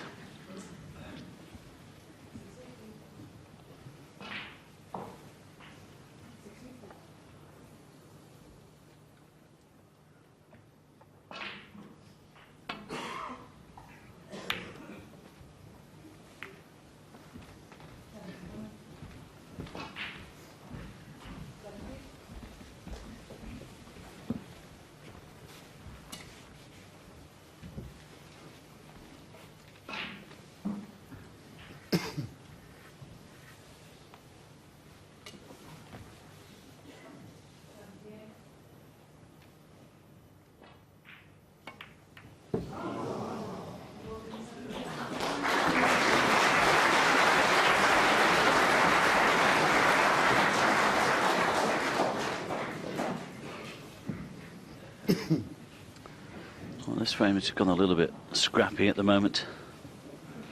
But Pye's looking for some sort of opening to try and build a break. Well, that's opened up 1 or 2 more.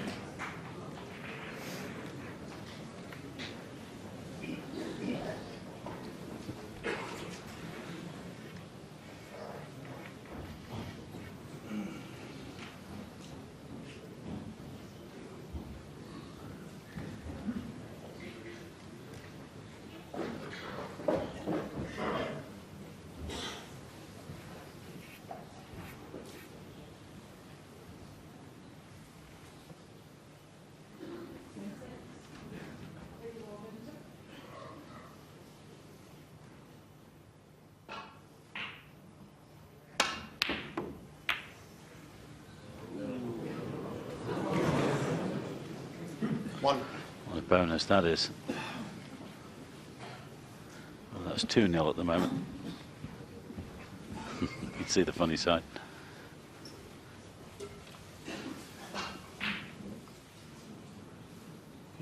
Yellow.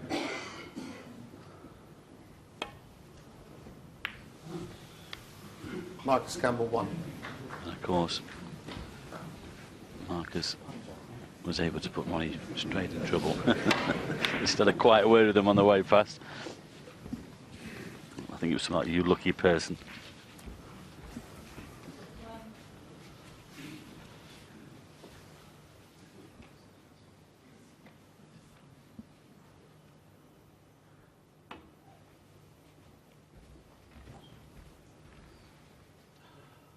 He's gone around this, I think. He's caught it, but it's on.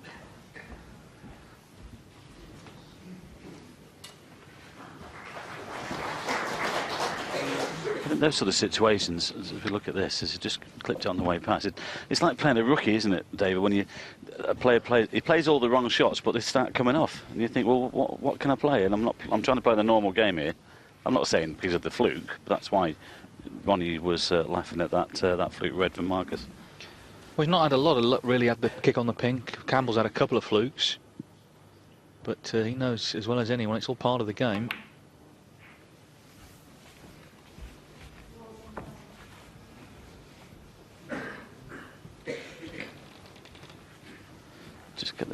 this is a very important frame here for Marcus. You know, 3-2s against 4-1. With 4 frames left in the session.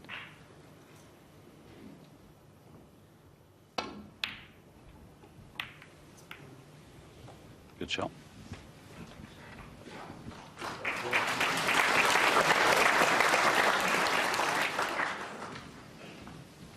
He's always had a great safety game. It's just he hasn't always had the discipline to play it. But I think he will here in this match. He's going to have to against Marcus Campbell. Very good tactician.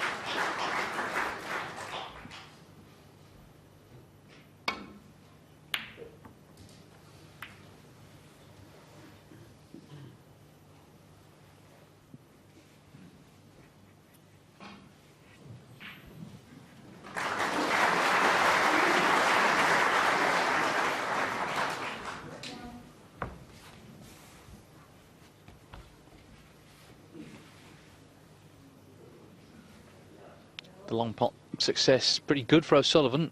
3 out of 4.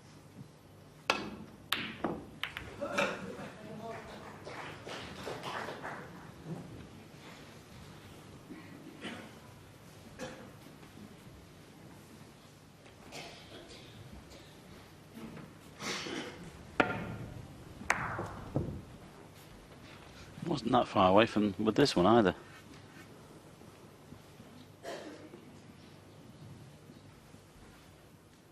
Chance here, but it needs a good pot.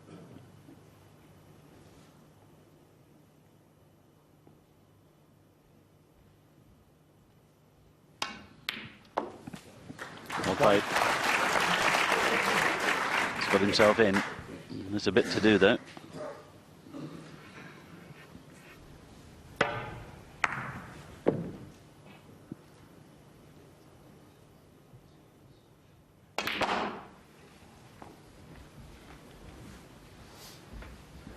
He's just left this a little bit near the side cushion.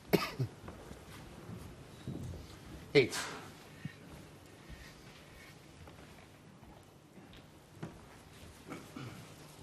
Which has made this pot on the red more difficult now. I don't know whether you'll try and get on the black here, come twice across, or might go down for the blue or the yellow. I don't think the black goes to the right corner. If he plays this with topspin and he's trying to get onto the black, but it's downward striking. This is no gimme. Well played. And he's on the yellow. That was a good shot. Well, now then, things could really open up here as we see that downward striking across that side cushion. Get himself on this red near the black, and it could definitely open things up at this end of the table.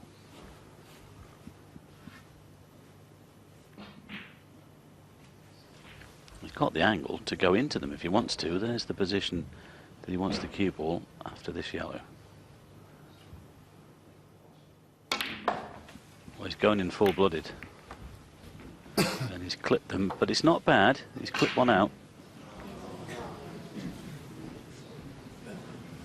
He has been very positive in this match. He hasn't tried to grind it out. He's gone for his shots, as Campbell.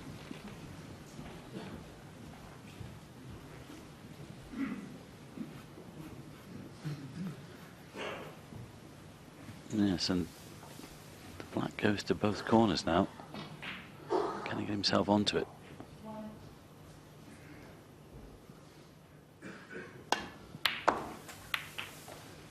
Oh, he's got a nice cannon there. Well played.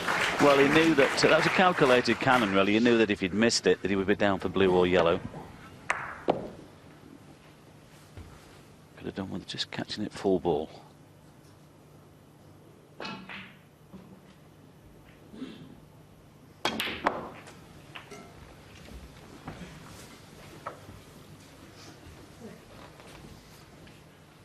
$19.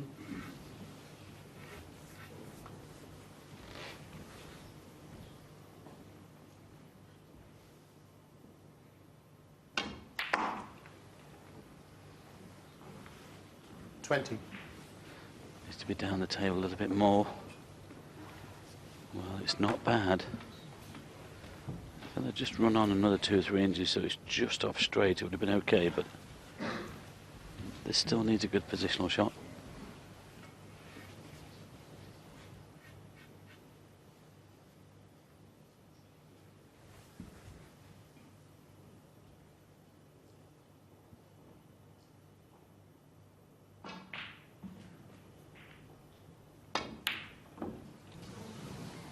Well, you have to make sure the pot. 20.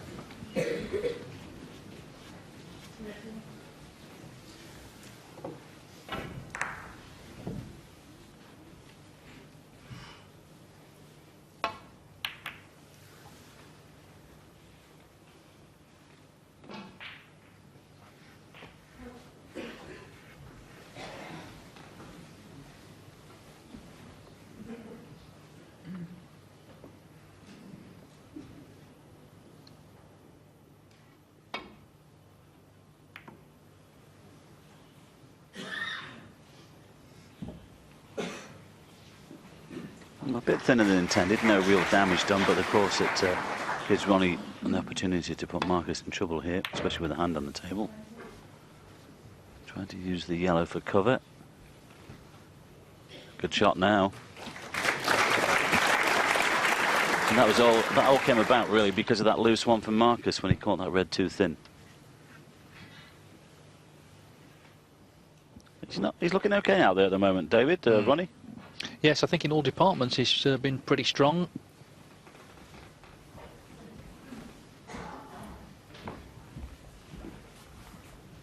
He's put Campbell in trouble here, as you can see.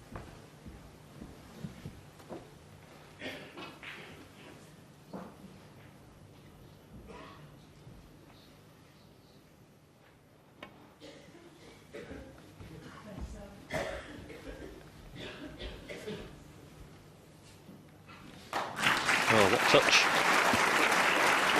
Nicely played.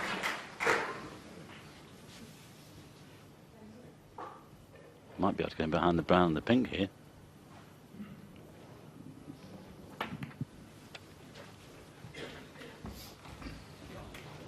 Especially if he clips off the green. Ooh, look at that now. Well, he was inviting that a little bit, but it's still a great shot to get there.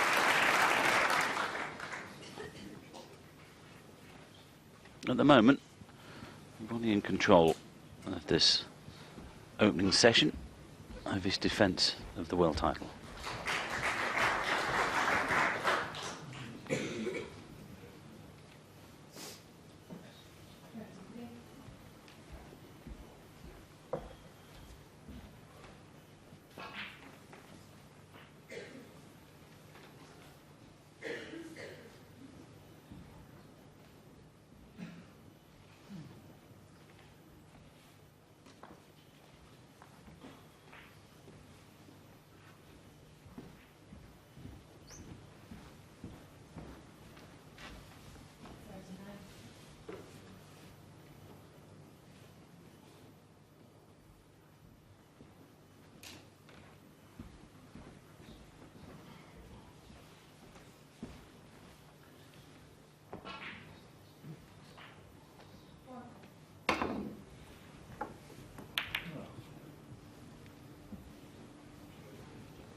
Well, he's been a little fortunate there in covering the corner with that red.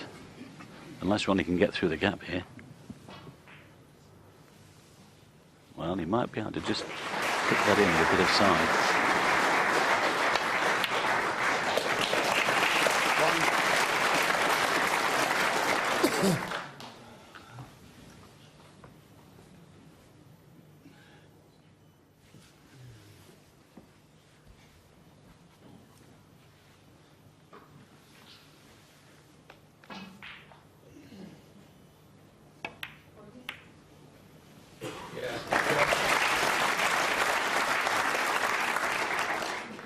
Well, two great shots there for Ronnie, or by Ronnie, I should say, to get himself in good position here, and he could steal this one.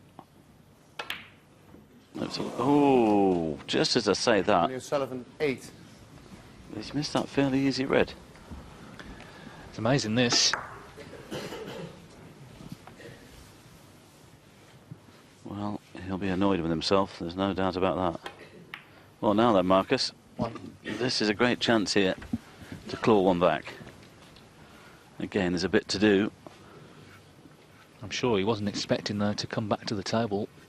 Sullivan had a great chance there. The way he's played so far, you fancied him to take it.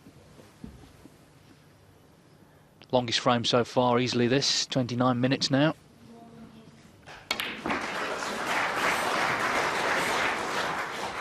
Well, he didn't quite bring that red out as intended. The red he just tried to cannon into.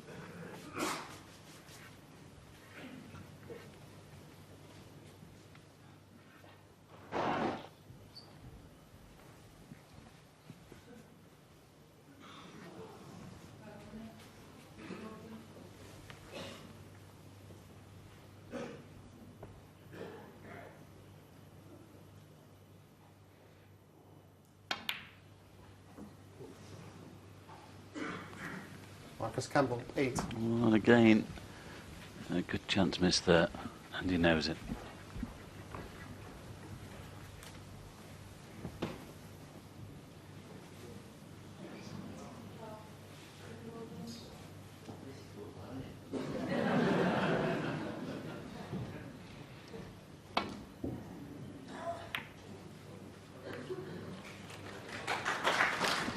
Struck that well.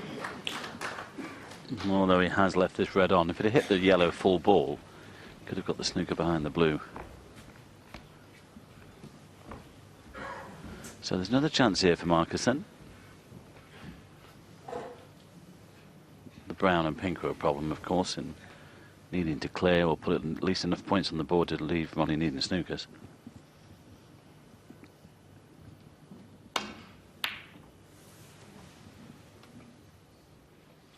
Seems he's gone off the boil a little bit. He competed quite well in the first 4 frames, and one of those frames could have gone the other way, could have been 2-piece, but I don't know, is it a lack of concentration? He should be knocking those in, though.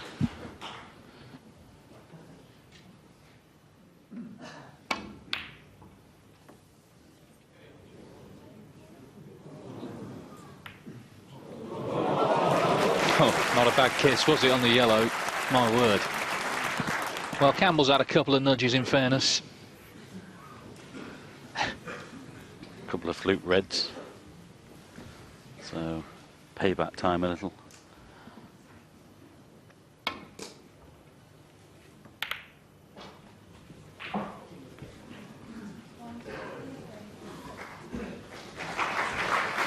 Well, he knows he's left a red on, both of them actually, but it's not easy to get onto a colour. If Ronnie knocks this one into the right corner, it needs good cueing from that side cushion. He can get himself onto the black. But again, this still needs to be potted.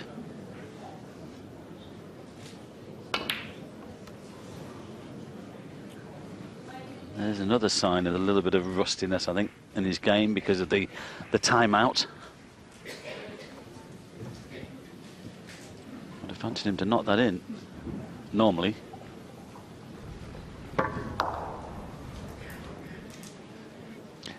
It's 6-0 on the other table. Ricky Walden leading Michael Holt 6-0. There's only ever been one whitewash here, 1992. John Parrott beat Eddie Charlton 10-0. But Walden only needs 4 more there to really win that one easily.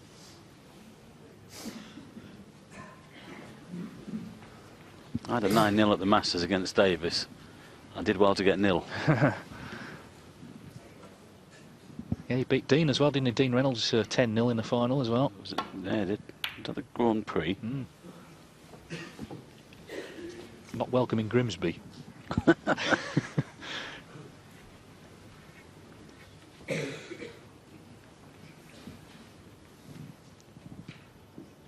don't know. I think he's still pretty much a hero in Grimsby. Great shot. 1.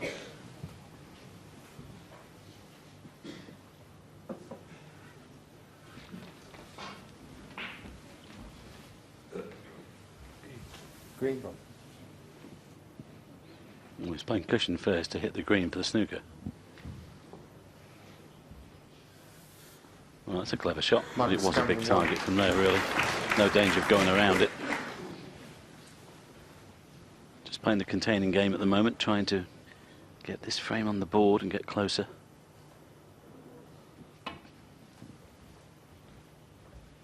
Oh, this looks wide, even off 2 cushions. Foul. And a miss. Marcus Campbell. Well, the miss has been called. I'm not sure whether Marcus... Oh, he's having it put back. I thought he might take the red on.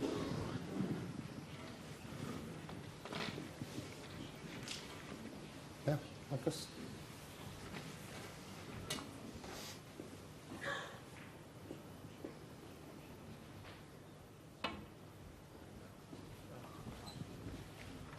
Same again, I think. Foul. And a miss. Marcus We'll go Campbell back. 4.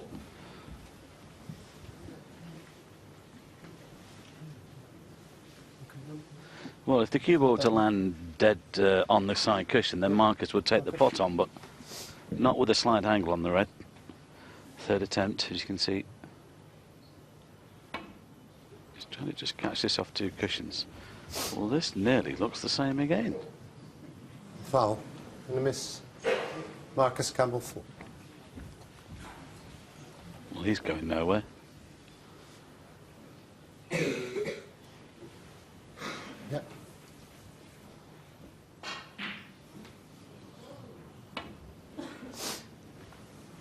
This looks better. This looks much better. Well played.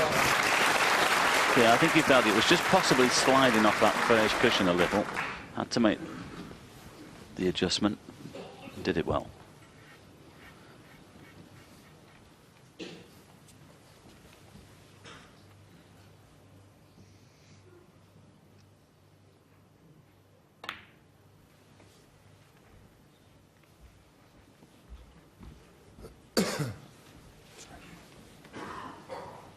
Well, he was hoping to get the snooker behind the blue. Hasn't done that.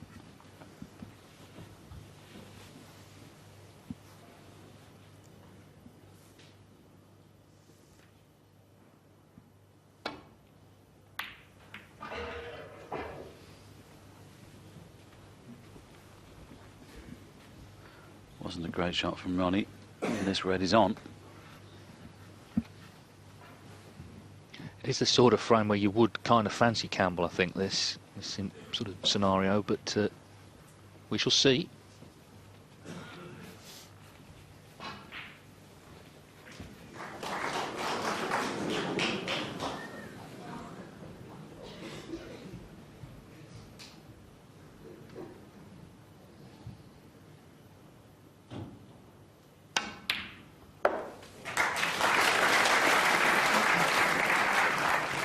One.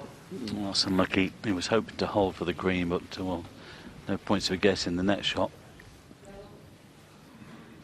Could put Ronnie in trouble here, but just open up the brown and the pink as well. Brown.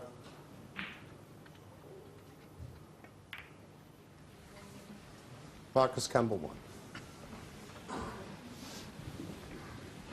that's not a bad shot because he wanted to make sure that he stopped Ronnie from coming up off this top cushion. There was a possible pot on the yellow here. And imagine if he knocks this in and lands on the green. Well, he hasn't stopped him from doing that. He could easily knock this yellow in here. Foul. Well, he has to hit it The first. miss. Marcus Campbell 7.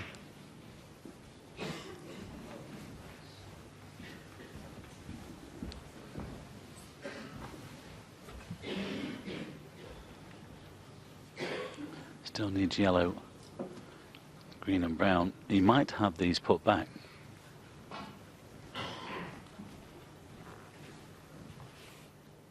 Because it's not a perfect position. Yeah, he doesn't like it because it's awkward. And he's, Jan Verhaas is just asking for the still frame.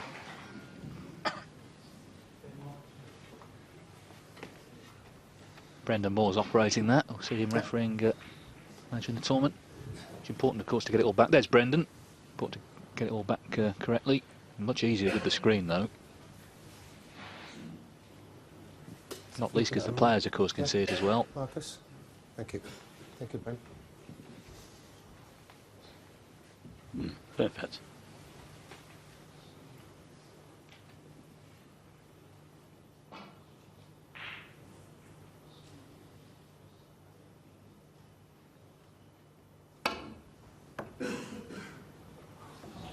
Same again.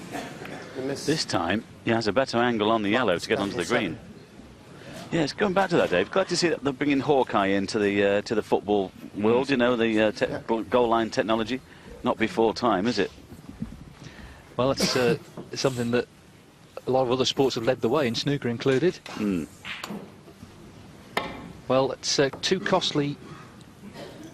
Failed escapes there. 14 points is given away, so Campbell, he's going to need the yellow and the green.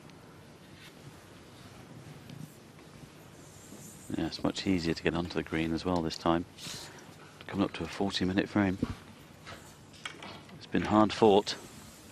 And we said a very important one here for Marcus Campbell. Can he clinch it here?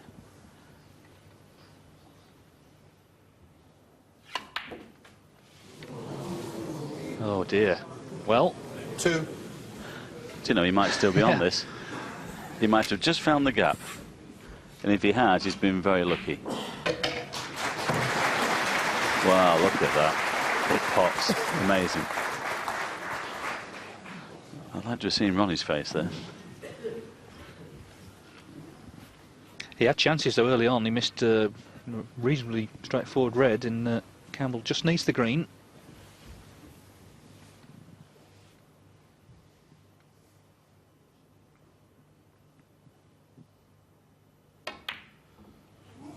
Oh dear, not too close. Marcus Campbell 2.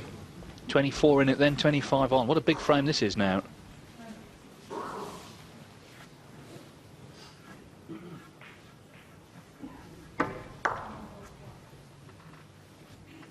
Well, he got the bonus of the positional side there. He should have made sure, really.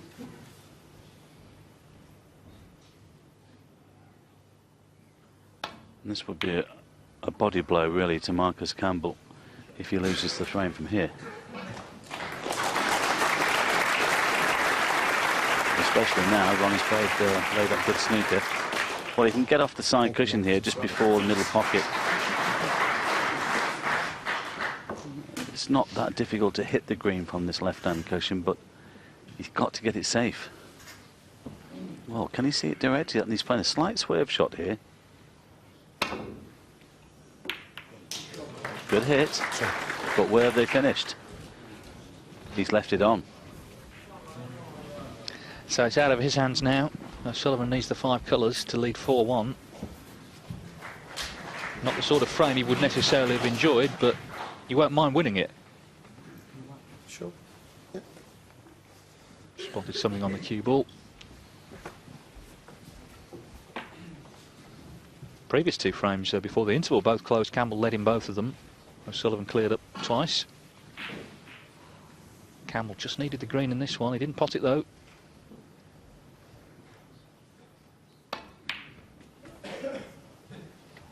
Well, we said at the beginning of the day, actually, Dave, we thought that Marcus would get chances. It was a question of could he take them. At the moment, he isn't doing.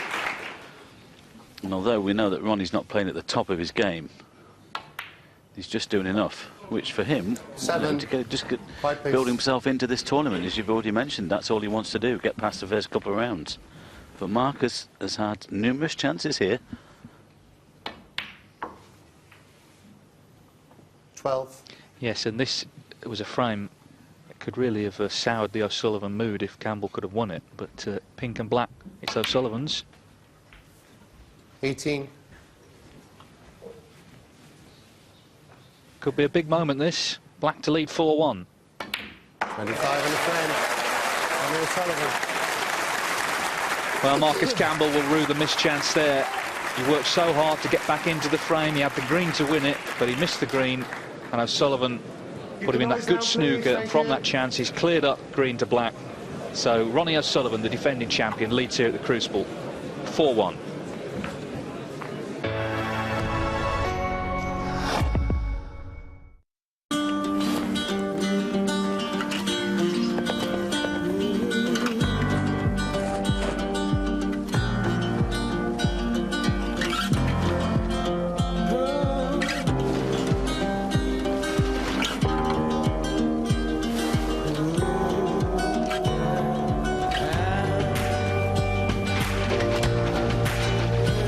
Voyage d'Hermès.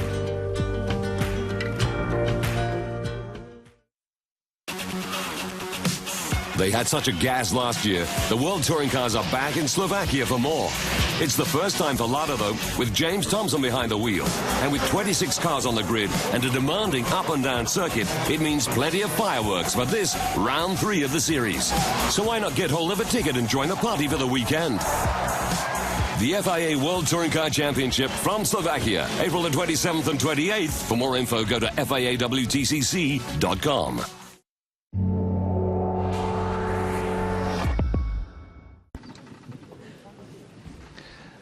First morning of the World Championship. It's going well so far for Ronnie O'Sullivan. He could have been 4-1 down. Camel's had enough chances, but in fact he leads 4-1. Just wait for Marcus to come back and we'll get underway frame 6. The other match, it's 6-0 to Ricky Walden. This is live on Eurosport 2. Michael Holt here at the table looking for a way back in. It's not over yet, but he needs really to win the last 3, you feel, of the session. 6-3 down, he's got a chance coming back tomorrow morning when they conclude. But Ricky Walden had that 140, good target already for the highest break of this championship. Holt looking to just steady the ship at the end of this session. Phil Yates and Neil Folds commentating on that one on Eurosport 2. The frame, as I say, if O'Sullivan had lost that last frame, it could have just dented his concentration and his confidence, but he won it, and he leads 4-1.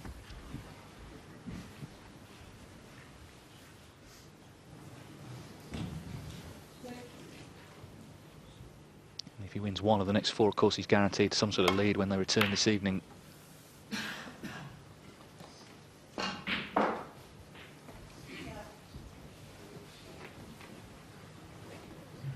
There have been World Championships of the past where I think he's turned up a little bit worn down by the season, but of course that's not going to apply this year. It's only tournament, so he'll be up for this, no doubt. And everyone knows that in the field.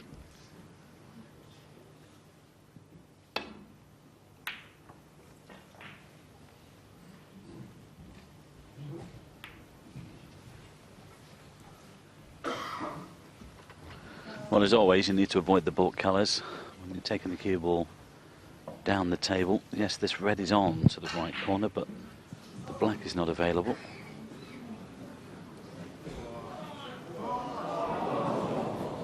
I'd even take on the left-hand one.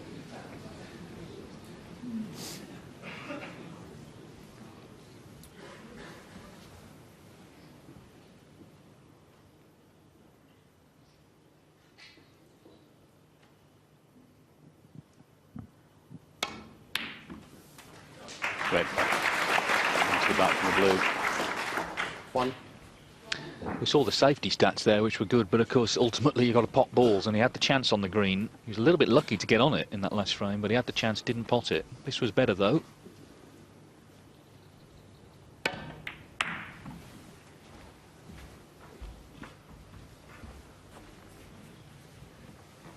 Well, at least we've got it in Imperial and not in 6. metric, so we have to work it out. It's a lot easier. During the season, we've had it in metric, haven't we?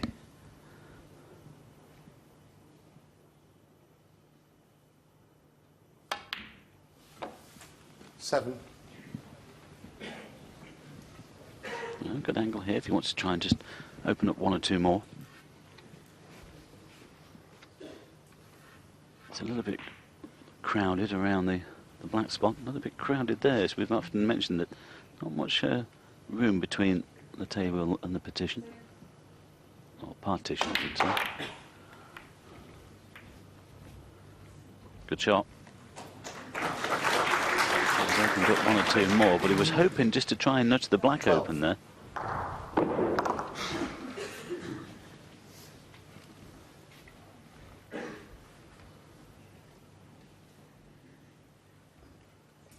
Yes, that partition, famously, Bill Werbeneck peeked round it, didn't he, when Cliff Thorburn was on his 147. That's 30 years ago now, 1983. One of the many memorable moments we've seen here down the years.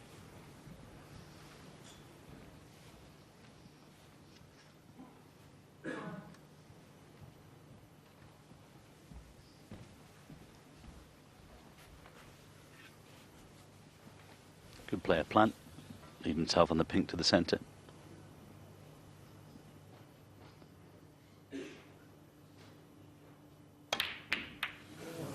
Ah. Well, he completely hit the wrong side of the red. Kind of looked harder to miss it, didn't it, than pot it, but he has missed it. Well, he's tried to play one off the other, of course. I thought he was playing the plant, but it didn't seem like there was enough room there. When I first saw the shot, I thought that was an attempted plant, but just look at the chances given Ronnie here. 1.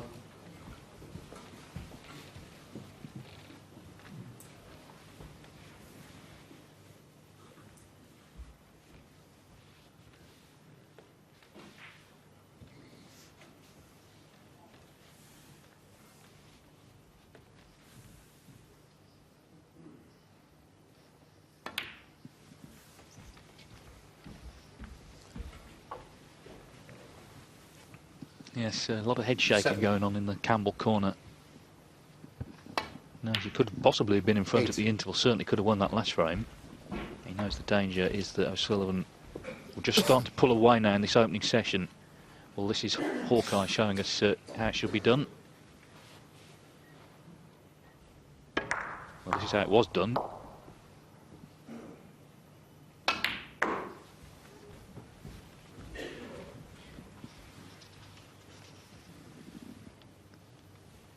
$13.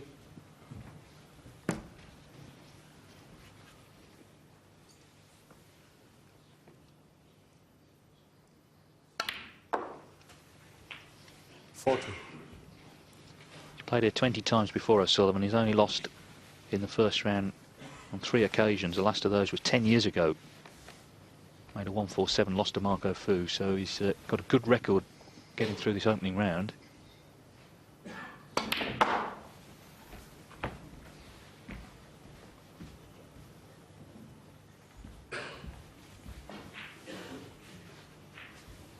$20.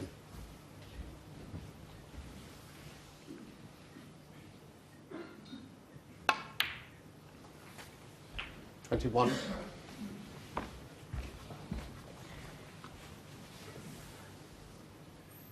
Could just nudge these 2 reds open here. Well, he's gradually getting himself into a good position. It doesn't matter that he has to concentrate on the pink. 27. Doesn't really care how he puts frames on the board, unless he does that. And if this goes 5-1, Marcus Campbell is in trouble. Yeah. 28. That's obligingly fishing the chalk out from under the table. Yes, he's not in prime position on the pink here.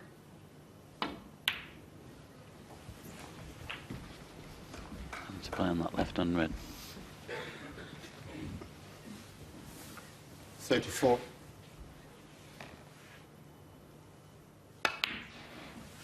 $35. Great recovery.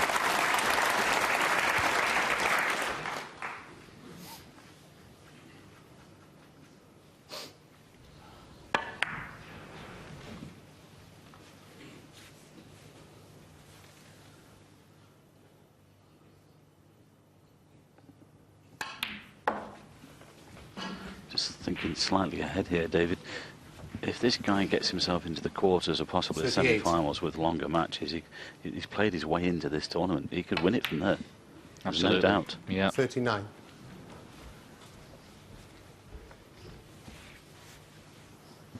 Yes, he's always, of course, a big favourite, but this year the intrigue around him, because he hasn't played, everyone wondering how it was going to go. Well, in terms of the scoreline, it's gone pretty well so far. 41. Can he nudge the red away from the black here? Oh, he decided not to play it. Slightly the wrong side on the pink, but he can play on the... Well, actually, it's okay. He's got the right hand red of the 2 and the bottom red as well.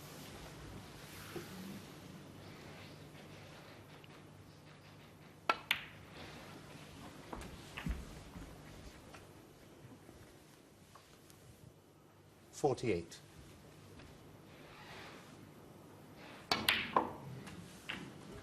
$49. Well, he's got the angle just to run into this red near the black and certainly open things up. Give himself the chance to win the frame from here. Chose to play on the loose red. 55. It's got a 43-point lead. 56. Well, he still needs one more red here after this blue.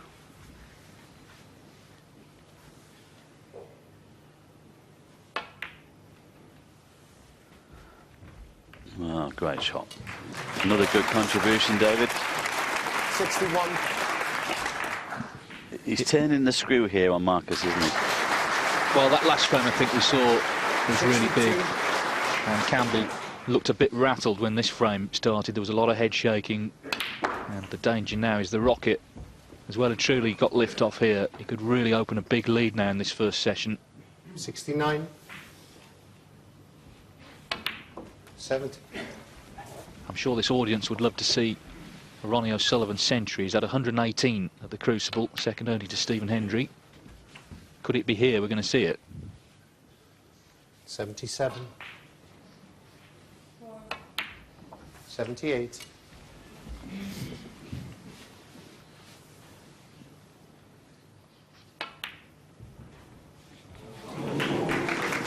Well, the black wobbled a bit, but it went in. 85. So no reason why not now. Ah, well, he's missed the yellow. On the frame.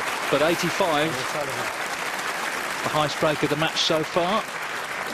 Ronnie O'Sullivan guaranteed to be in front when they return this evening, because with 3 frames left to play in this session, he's got a good lead now over Marcus Campbell.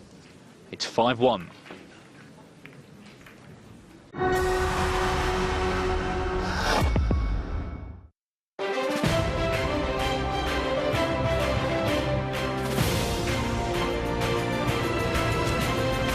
The UEFA Europa League.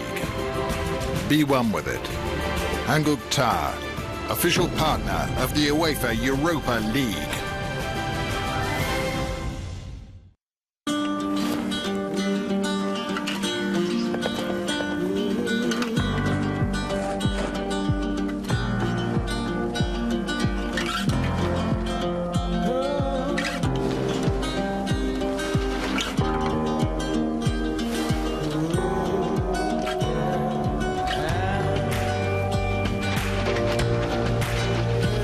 Voyage d'Hermès.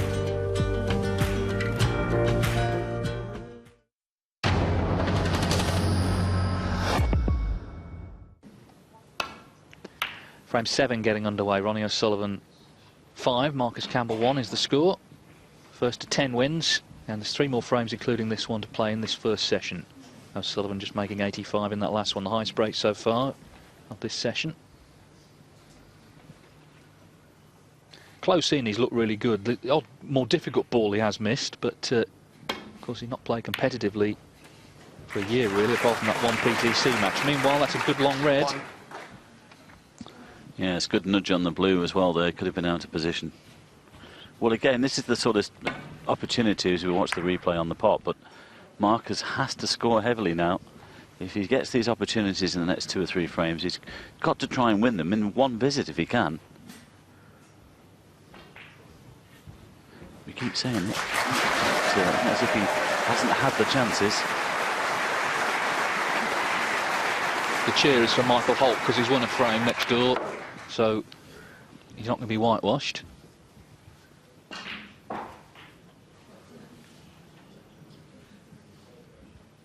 Four. That's not the best positional shot from Marcus either.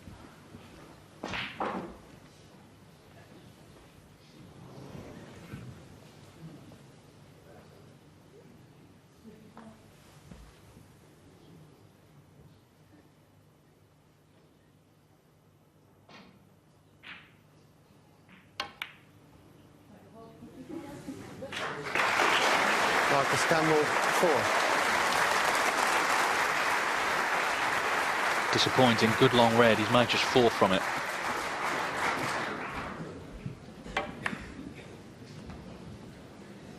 Wasn't a good position, overcuts the red. 6-1 then to Ricky Walden on the other side over Michael Holt. Well, Campbell's going to get another chance.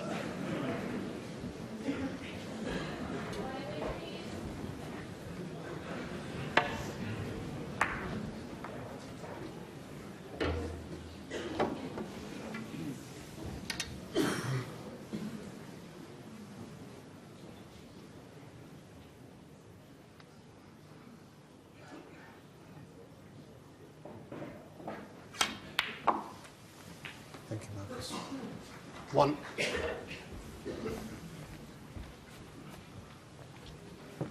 Used to wear the old Dennis Taylor specs, did Marcus, but he had his eyes lasered.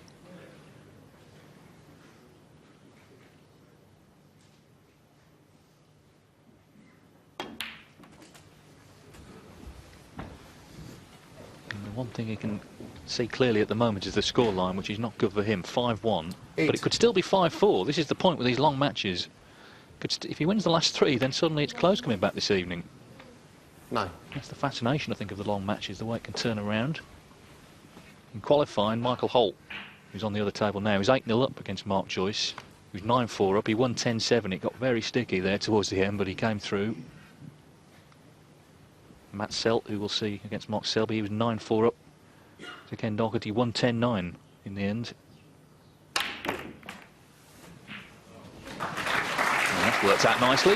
Yeah, clever shot. He's opened up another couple of reds as well. Watch the backspin, I should say. React off the cloth.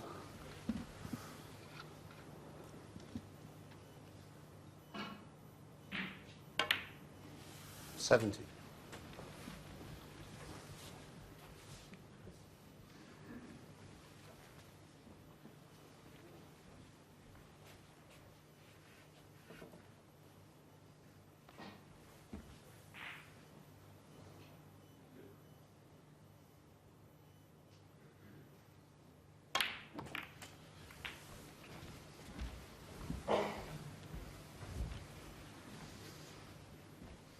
$24.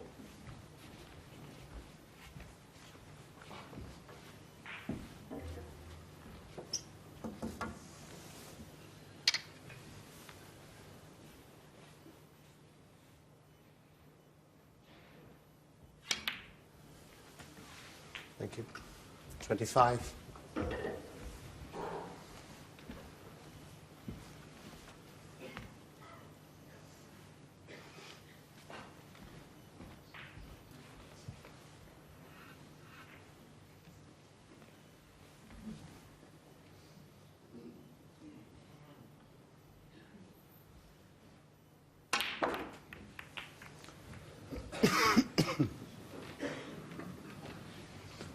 It's not ideal. I think there's a thing cut back into the corner here. There's a possible one to the yellow pocket as we watch the replay. Didn't really get into the white there. Well, he might just clip off a red here for safety if he feels the other one's too risky.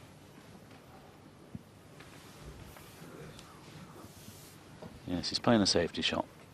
Well, he's contemplating one anyway.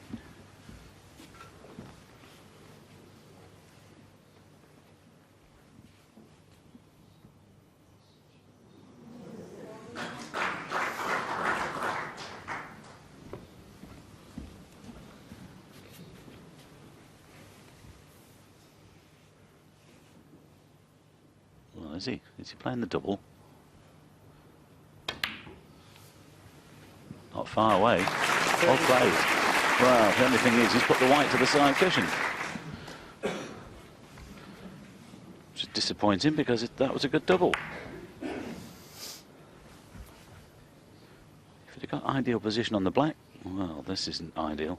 This is tough.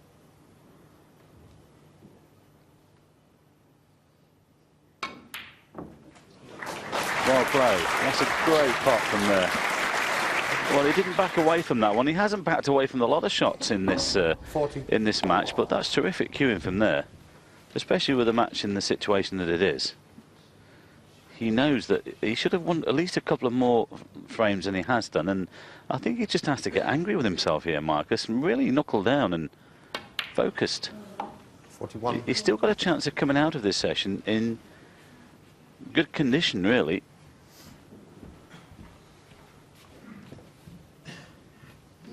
Sometimes in these situations you just have to try and get the needle with yourself and really get yourself pumped up.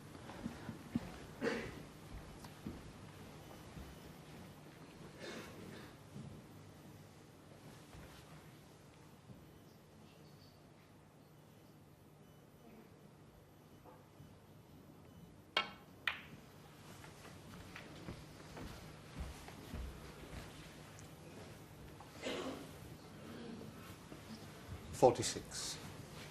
And again, it's not perfect position. You want it to be dead straight on this red. You can actually pop this red and come in behind the black, actually, to the same corner.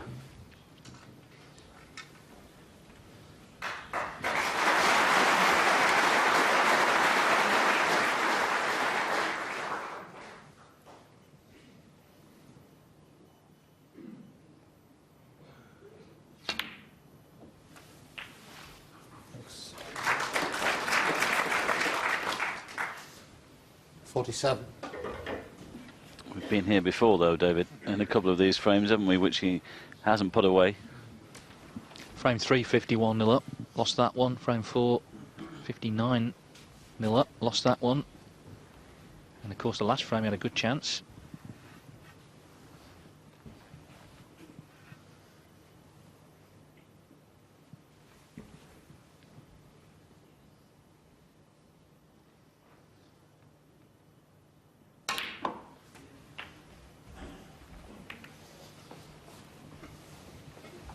It's unlucky.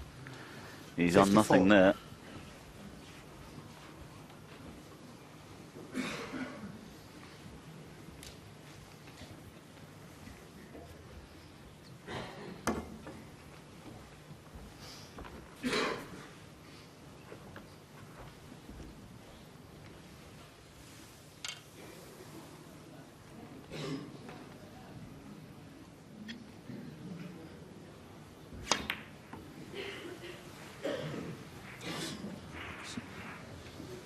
Marcus Campbell, 54.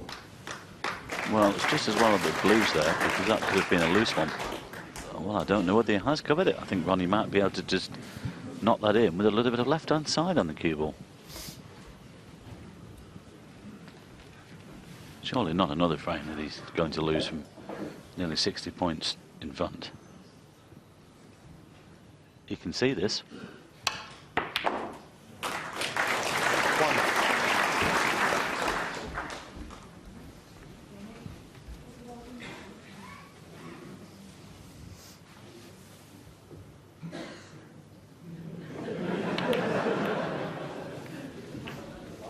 Just signs here, David. I think Ronnie's beginning to enjoy this a little bit. I mean, at the beginning it was a bit frustrating for him, wasn't it? If we look at Marcus in the chair, but he's getting more and more chances here, Ronnie, and he's beginning to just find his feet a little bit.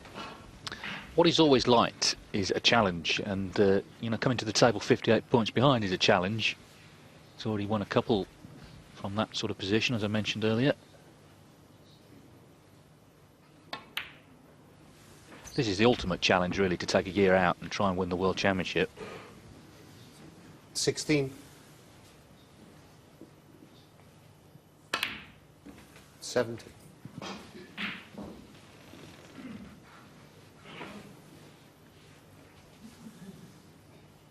Two hours playing time. Had that one lengthy frame, the last one. Great shot. I'm sure you, like me, David, over the last few weeks, people have been asking you time and time again, can he win it? Can he win it? Yes, of course he can win it. He's got enough talent to do it. 25. But he's been out a long time. It doesn't matter. It's certainly, I think, given the championship this year, a lot of extra focus and anticipation. The fact that he's come back. 29.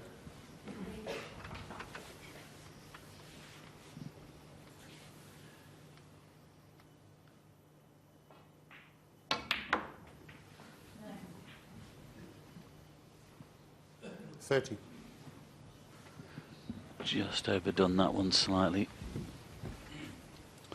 So he needs another good positional shot here to get himself onto the next red.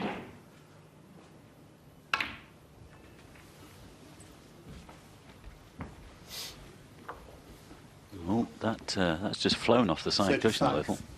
Got a touch of side on the cue ball there, and it's come off a bit quick.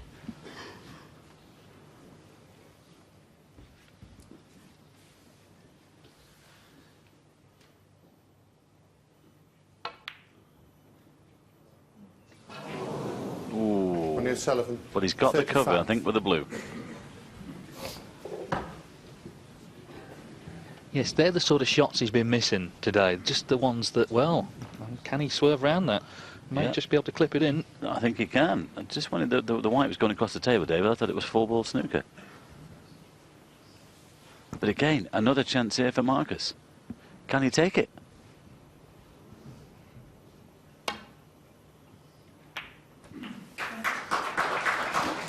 One. Well, he's just going to need the last red as well.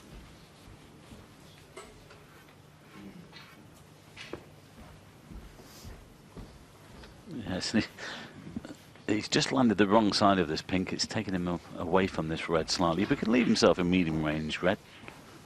He's not ideally on the pink, he's not ideally on the black.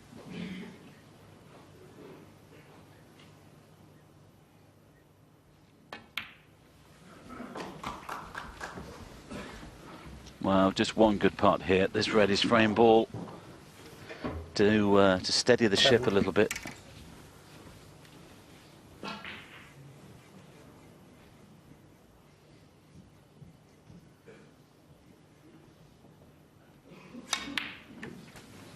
Well played.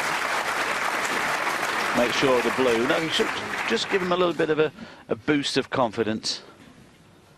Well, O'Sullivan, as I say, that the red he missed, they're the balls he's been missing today. The ones that haven't been straightforward balls that you can miss, and he did do. And I'm sure he's expecting this to be 5-2 now.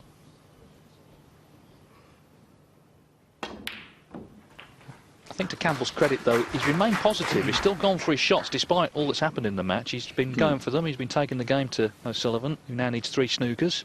14. Yes, I said the blue, but the pink was the same. You'll feel a lot better now. Well, what he's got to tell himself, it could still be just 5-4. It will be if he wins the last 2. And that was a great shot from there. 19.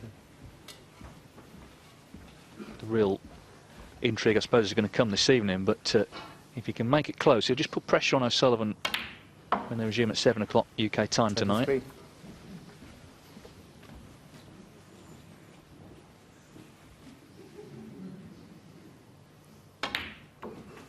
28. So he didn't win the frame at the first time of asking, but O'Sullivan missing the red to this pocket gave him the second chance, which he's taken well. 34. Potted a good frame ball red with the rest. And he's still in this. Very much so. 41 in the frame. Trails 5-2. Marcus Campbell. Good clearance that from Marcus Campbell.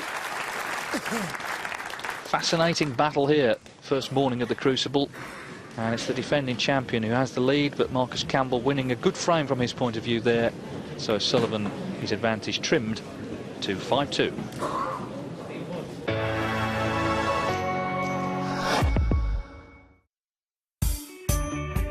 Every day is a new challenge, an opportunity to make a difference. Since 2005, FIFA has supported over 200 social development programs. FIFA's Football for Hope initiative is helping to change lives and bring hope through the power of football.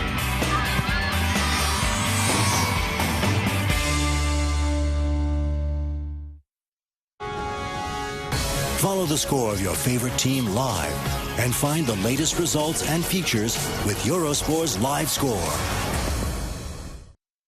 Get Eurosport.com for your iPhone free.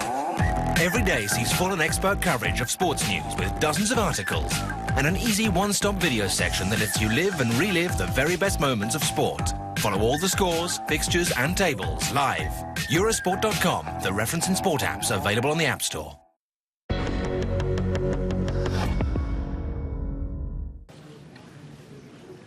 Well, these are the match stats. As you can see, the frame score 5-2 to O'Sullivan. He's had the highest break, 85. Pot success 2% in front. Campbell just ahead on the long potting, not much in the safety. There's not been much in the match, really. There's been a couple of frames Campbell could have won, but he won the last one. So he trails 5-2. 2 left in this session.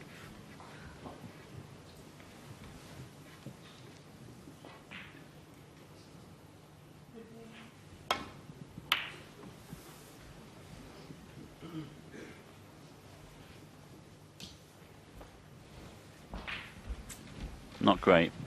Left this red on for Ronnie on the right-hand side here. It's a different shot if the white is tight to the back cushion, but it's a couple of inches off it, so downward striking. I think we'll see Ronnie take this on.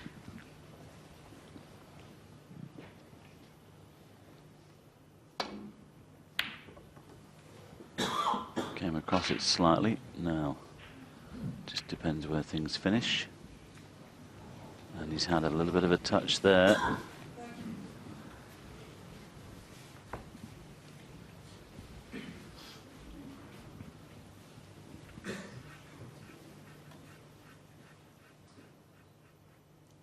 There are the longer pot stats once again. Campbell in front on that score. Can be a bit misleading. It doesn't tell you how many they've attempted. You know, if you take one on and pot it, you're 100%.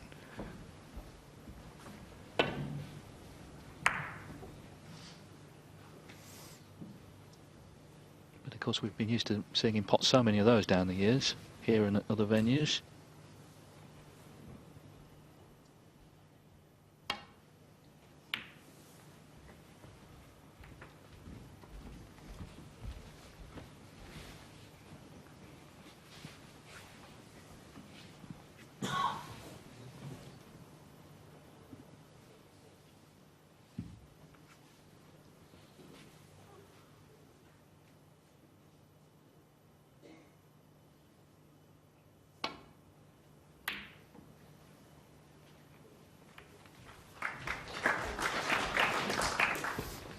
Well, he was trying to get in behind the brown, of course, just overhit it slightly, but things are safe.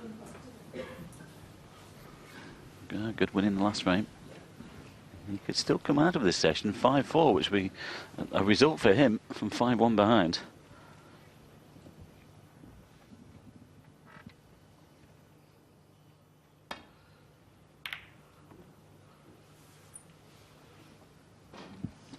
That's not clever, though. And I think it's run on far enough for Ronnie to see this red. Well, there you go. There's not much angle there, but I think there's enough just to get out for the black.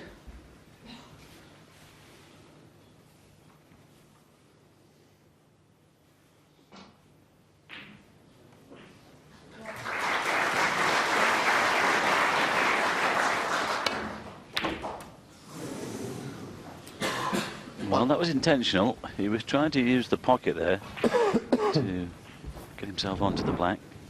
And you can see that the pot was dead straight.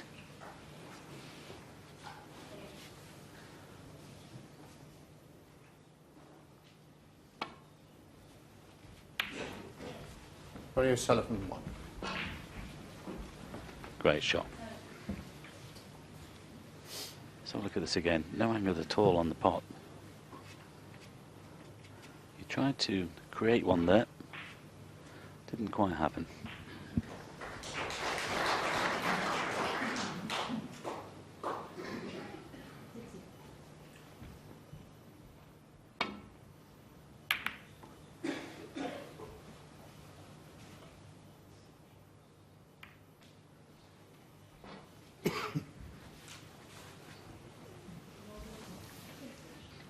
Looking at this plant near the pink. And that'll be a little bit unlucky for Marcus Campbell if he set these two reds to the corner pocket. Well, from there, I think that's on. He's coming from the right angle with the cue ball. Great shot, but he's not on a colour. 1. I think he was trying to hold for the pink there for the middle.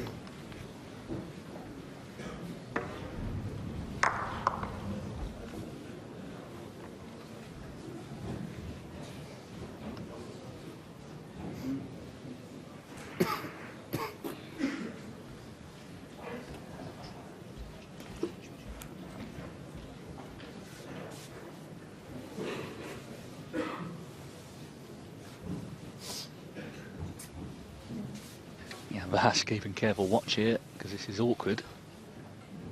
See, O'Sullivan doesn't want to catch a red with his hand.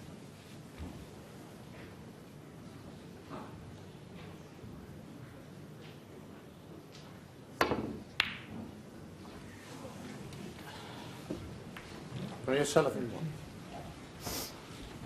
I don't think he played that. It wasn't an attempted pot. But he has left this red on down the left-hand side. But not as easy to for Marcus to get onto a colour here.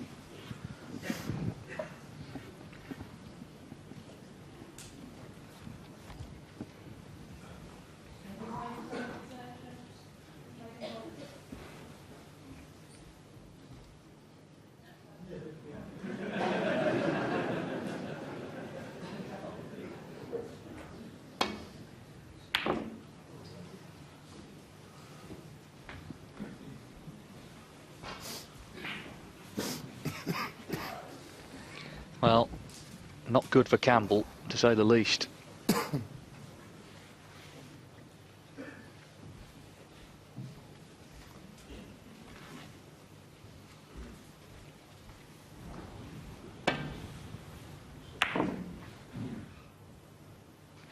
well, that was his reaction. Yeah, there's a little bit of laughter coming from the other table. I just wonder whether it might have broken his concentration a little bit. Because he was a long way away from the pot there. 1. And again, he's left Ronnie bang in here. I think that's the thing here, isn't it? I mean, the crowd is always really well behaved, but because they're so close to the players, you know, you can hear everything. You'd know that, obviously, having played there many times. It's more so than other venues because we do have the two-table situations, but you have to try and focus and just switch yourself off if you can. It's not easy.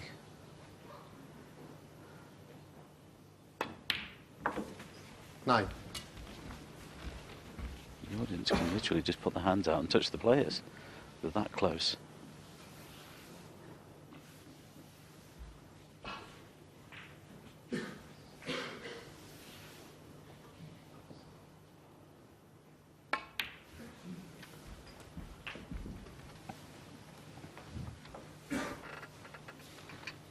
$15.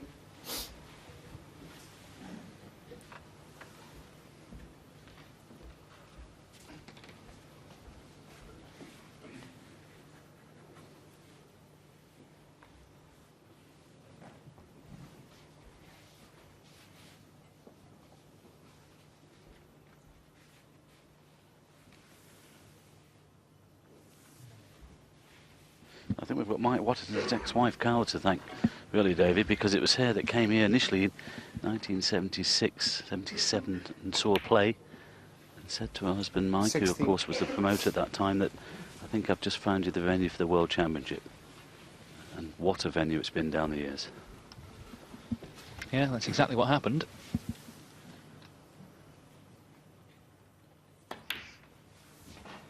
And that's the thing, you know, it's the one venue in snooker. When you say the Crucible, people know what it means in the game and outside the game. These debutants that are coming here, they've all heard about the Crucible down the years. Zowski this afternoon will experience it for the first time. I think I was 16 years of age the first time I went to the Crucible to watch a match. And I thought, would I like to walk down those steps?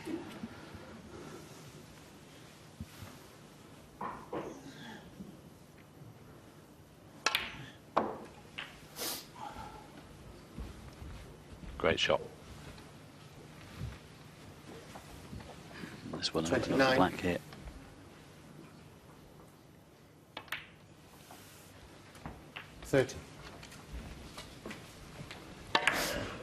Yes, in this sort of position, in the balls close in today, he's been good. O'Sullivan, he started with an 82, he's had an 85 in frame 6 as well. You can forget that maximum he made that time in 5 minutes 20 seconds. 1997, there's the pot success. 38. On this very table, I think, was it against Mick Price? It was. Well, at least it didn't take long from Mick's point of view. Yeah, soon got on with the next one. Amazing. 5 minutes 20 seconds. 43.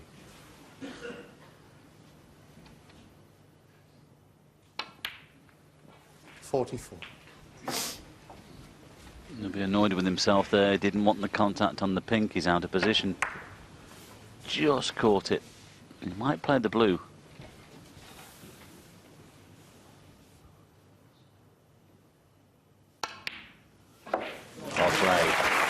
Great recovery.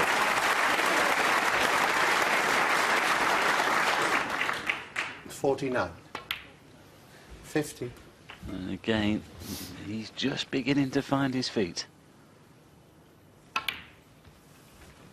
He was coming here with no expectation, and he said, well, you know, I don't know what's going to happen, 56. but I'll give it my best. Well, 57. He said it could be car crash television, but right now he's still on the road to the second round. He's going to be 6-2 in front, needing just 4 more to win. 63. 64. Well, if Marcus can get the last frame of the session, he still has a chance. But I would suggest, even though the time that Ronnie's had out of the game, that 7-2, that's a long way back. 72.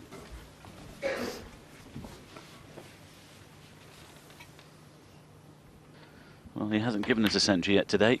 Could this be the time? 79. He's 9 behind Stephen Hendry at the Crucible in terms of 80. centuries, 118 to Hendry's 127. John Higgins, the only other player to make more than 100 here. Difficult from here. It won't go to the yellow pocket, but it will go 86. to the green pocket. Oh, I don't know. Will it pass? Oh. 86. Well, once again, not a century, but a very good 86 from Ronnie O'Sullivan. Firmly in control now. Whatever happens in the last frame, he's going to have a good lead when they come back tonight. So the defending champion going well here, first morning of the Crucible. 4 frames away from the second round. He leads Marcus Campbell 6-2.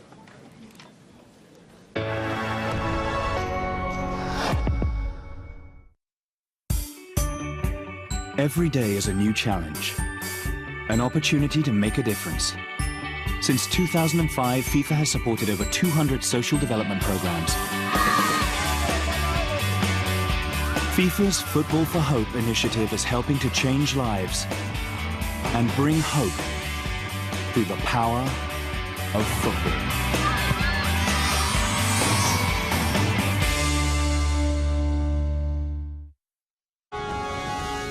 Follow the score of your favorite team live and find the latest results and features with Eurosport's live score.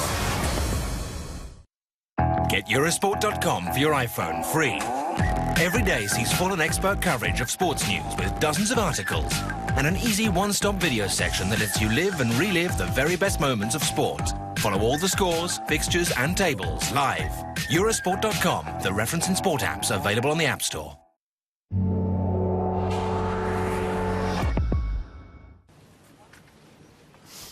So the last frame of the session just getting underway. Ronnie O'Sullivan breaking off, leading 6-2.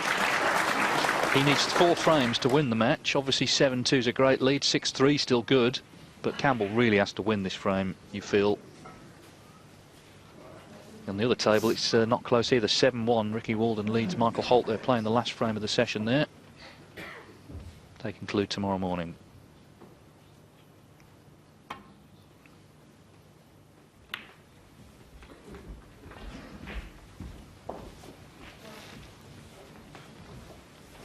And the difference really in this session is there's been 3 close frames. Obviously if Campbell had won all 3 it'd be a much different story, but he didn't.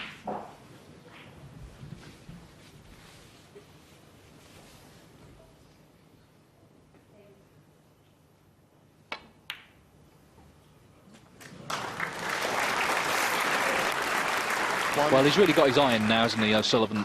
Another good pot there. I think the other thing is as well, David, he feels that Marcus can't hurt him now. You know, he's given him 1 or 2 chances. He's seen that he hasn't been able to take them, which helps. You know, if you'd been playing somebody in good form or had a very good season, I'm not saying Marcus has had a very good season, but been a little bit more tight in his game, and perhaps he could have put Ronnie under a bit of pressure. But at the moment, Marcus is not applying the pressure.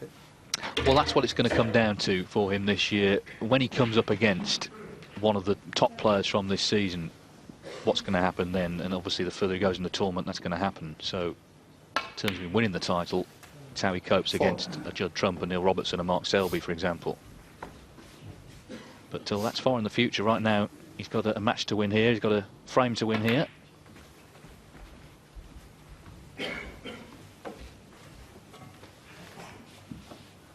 Nine.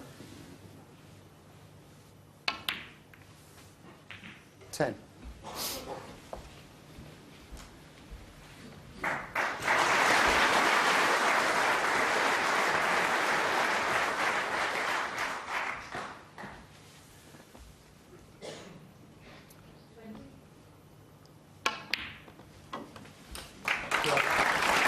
It's a great recovery pot. It wasn't ideal on pink or black, so strokes the blue in. 15. Well, if he leads 7-2 here, he knows with that. Oh, hang on. I have to say, why did I say it? But if he leads 7-2 at the end of the session with not completely being on fire, you'd be very satisfied with that. And then he misses that one.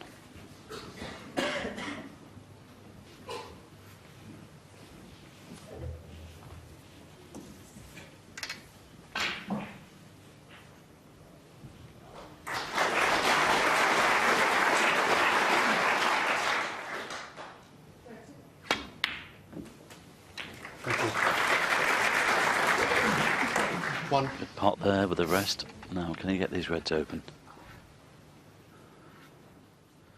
He's just got a fraction far on this black to be ideal, but he can get some action on the white here. Well played. That's a great shot because they were really fairly tightly packed there, and he's done well to get one out. Just look at the backspin go again. Really got some action on the white there.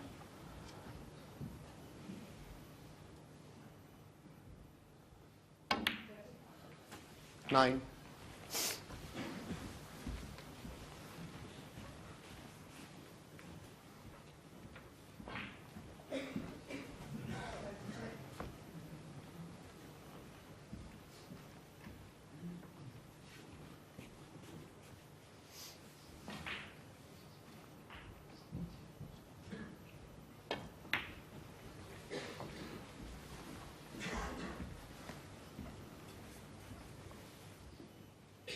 $14.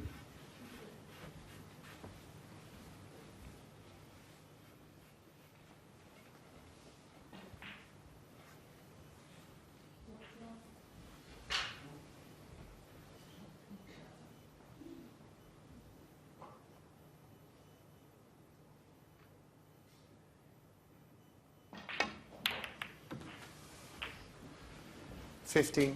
Played that well, managed to push the other two reds out of the way. He's on the black. Well, he knows that he's got half a chance this evening if he puts this final frame on the board here.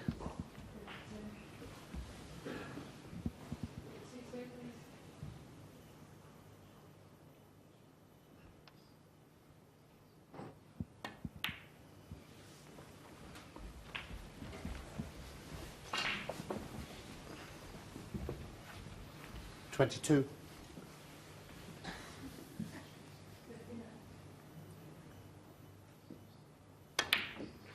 $23. It's not been a bad session though, David. You know, it's been fairly entertaining.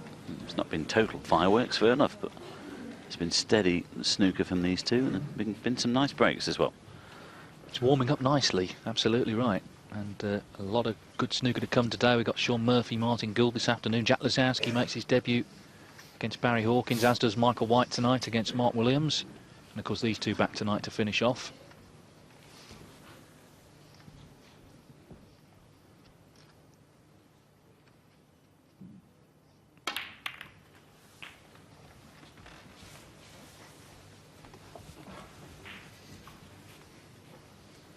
$30. Another good split here. He's played these well so far. He's had to get into them a couple of times, but he's certainly got them open now. And, well, good chance. Just don't get careless. You can't fault his attitude, I think. He's been very positive. It's just been literally just a few shots, hasn't it, that's cost him? Yeah, unforced errors, really.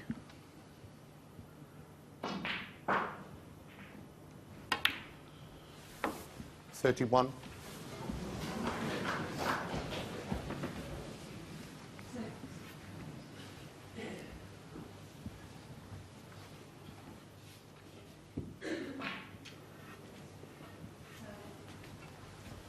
Well, O'Sullivan looking on, wondering if he's going to come back to the table in this last frame.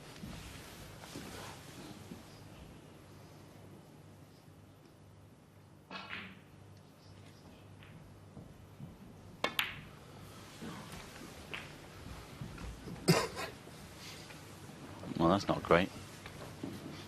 He's the wrong side of the red. He's left the cue ball near the side cushion. This still needs another good shot here to recover.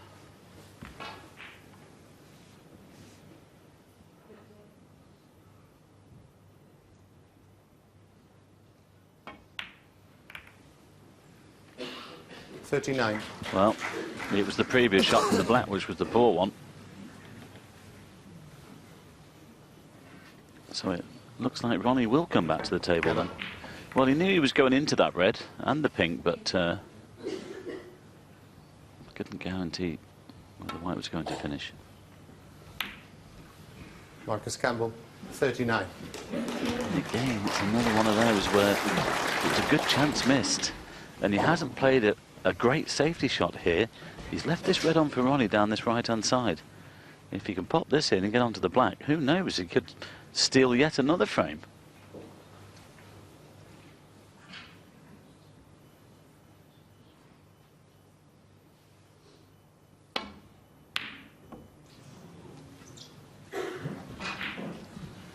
It's just been from distance really where Ronnie struggled a little bit this morning.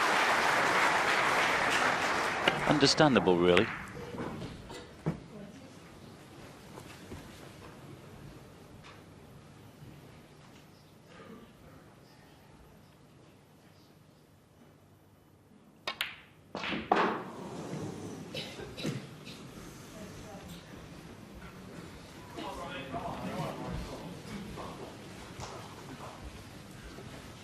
Well, it was another chance.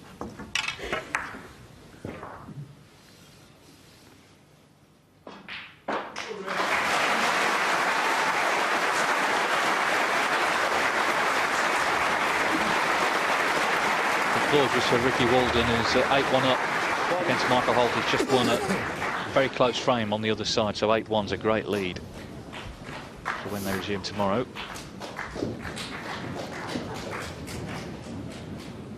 Campbell wondering what the O'Sullivan lead is going to be, 6-3 or 7-2. A couple of chances missed there from the Scot.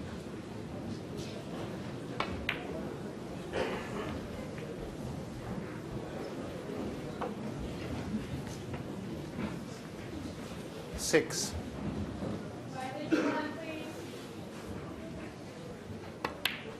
Seven.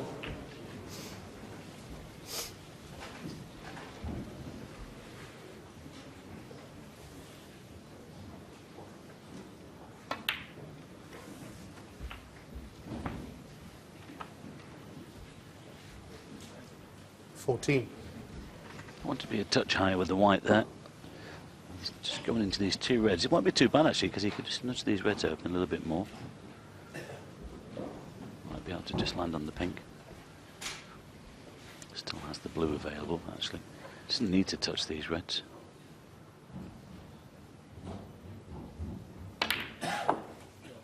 Chose to, played it well. Great shot. Now he's got every chance here to steal another frame, which Marcus really should have won. There's been 2 or 3 frames like this here this morning in this match between these two. And Marcus can look back on this session, especially if he gets beat this evening, thinking what might have been here this morning. 21. Yes, Campbell just hasn't scored heavily enough. 55 his highest break. O'Sullivan's had 3 breaks 22. in the 80s in this session. A bit short of pace there though.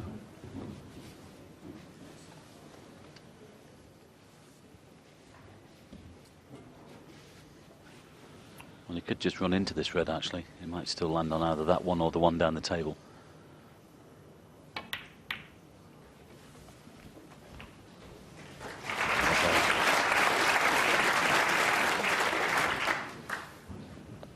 $28.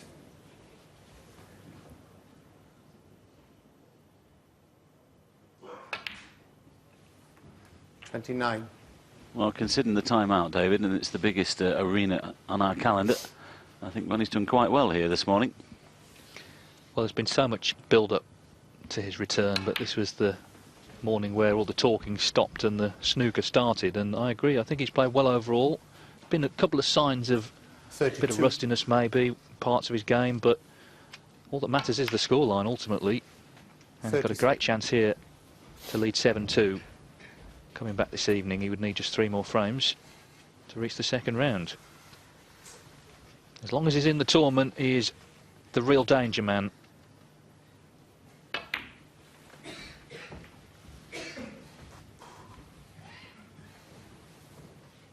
$38.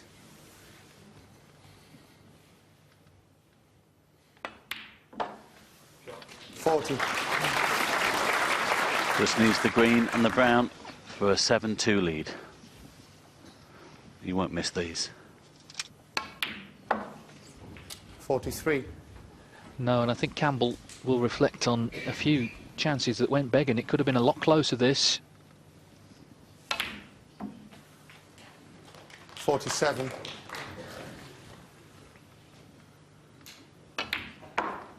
$52.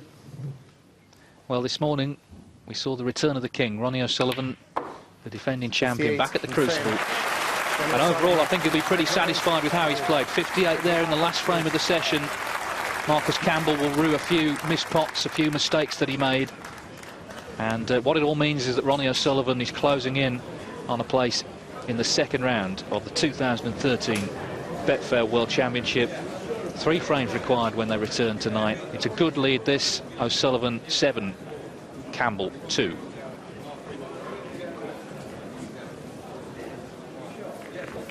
On the other side, of course, 8-1 Ricky Walden over Michael Holt. They're back tomorrow morning. We've got just over an hour off before we're back for the next session of snooker.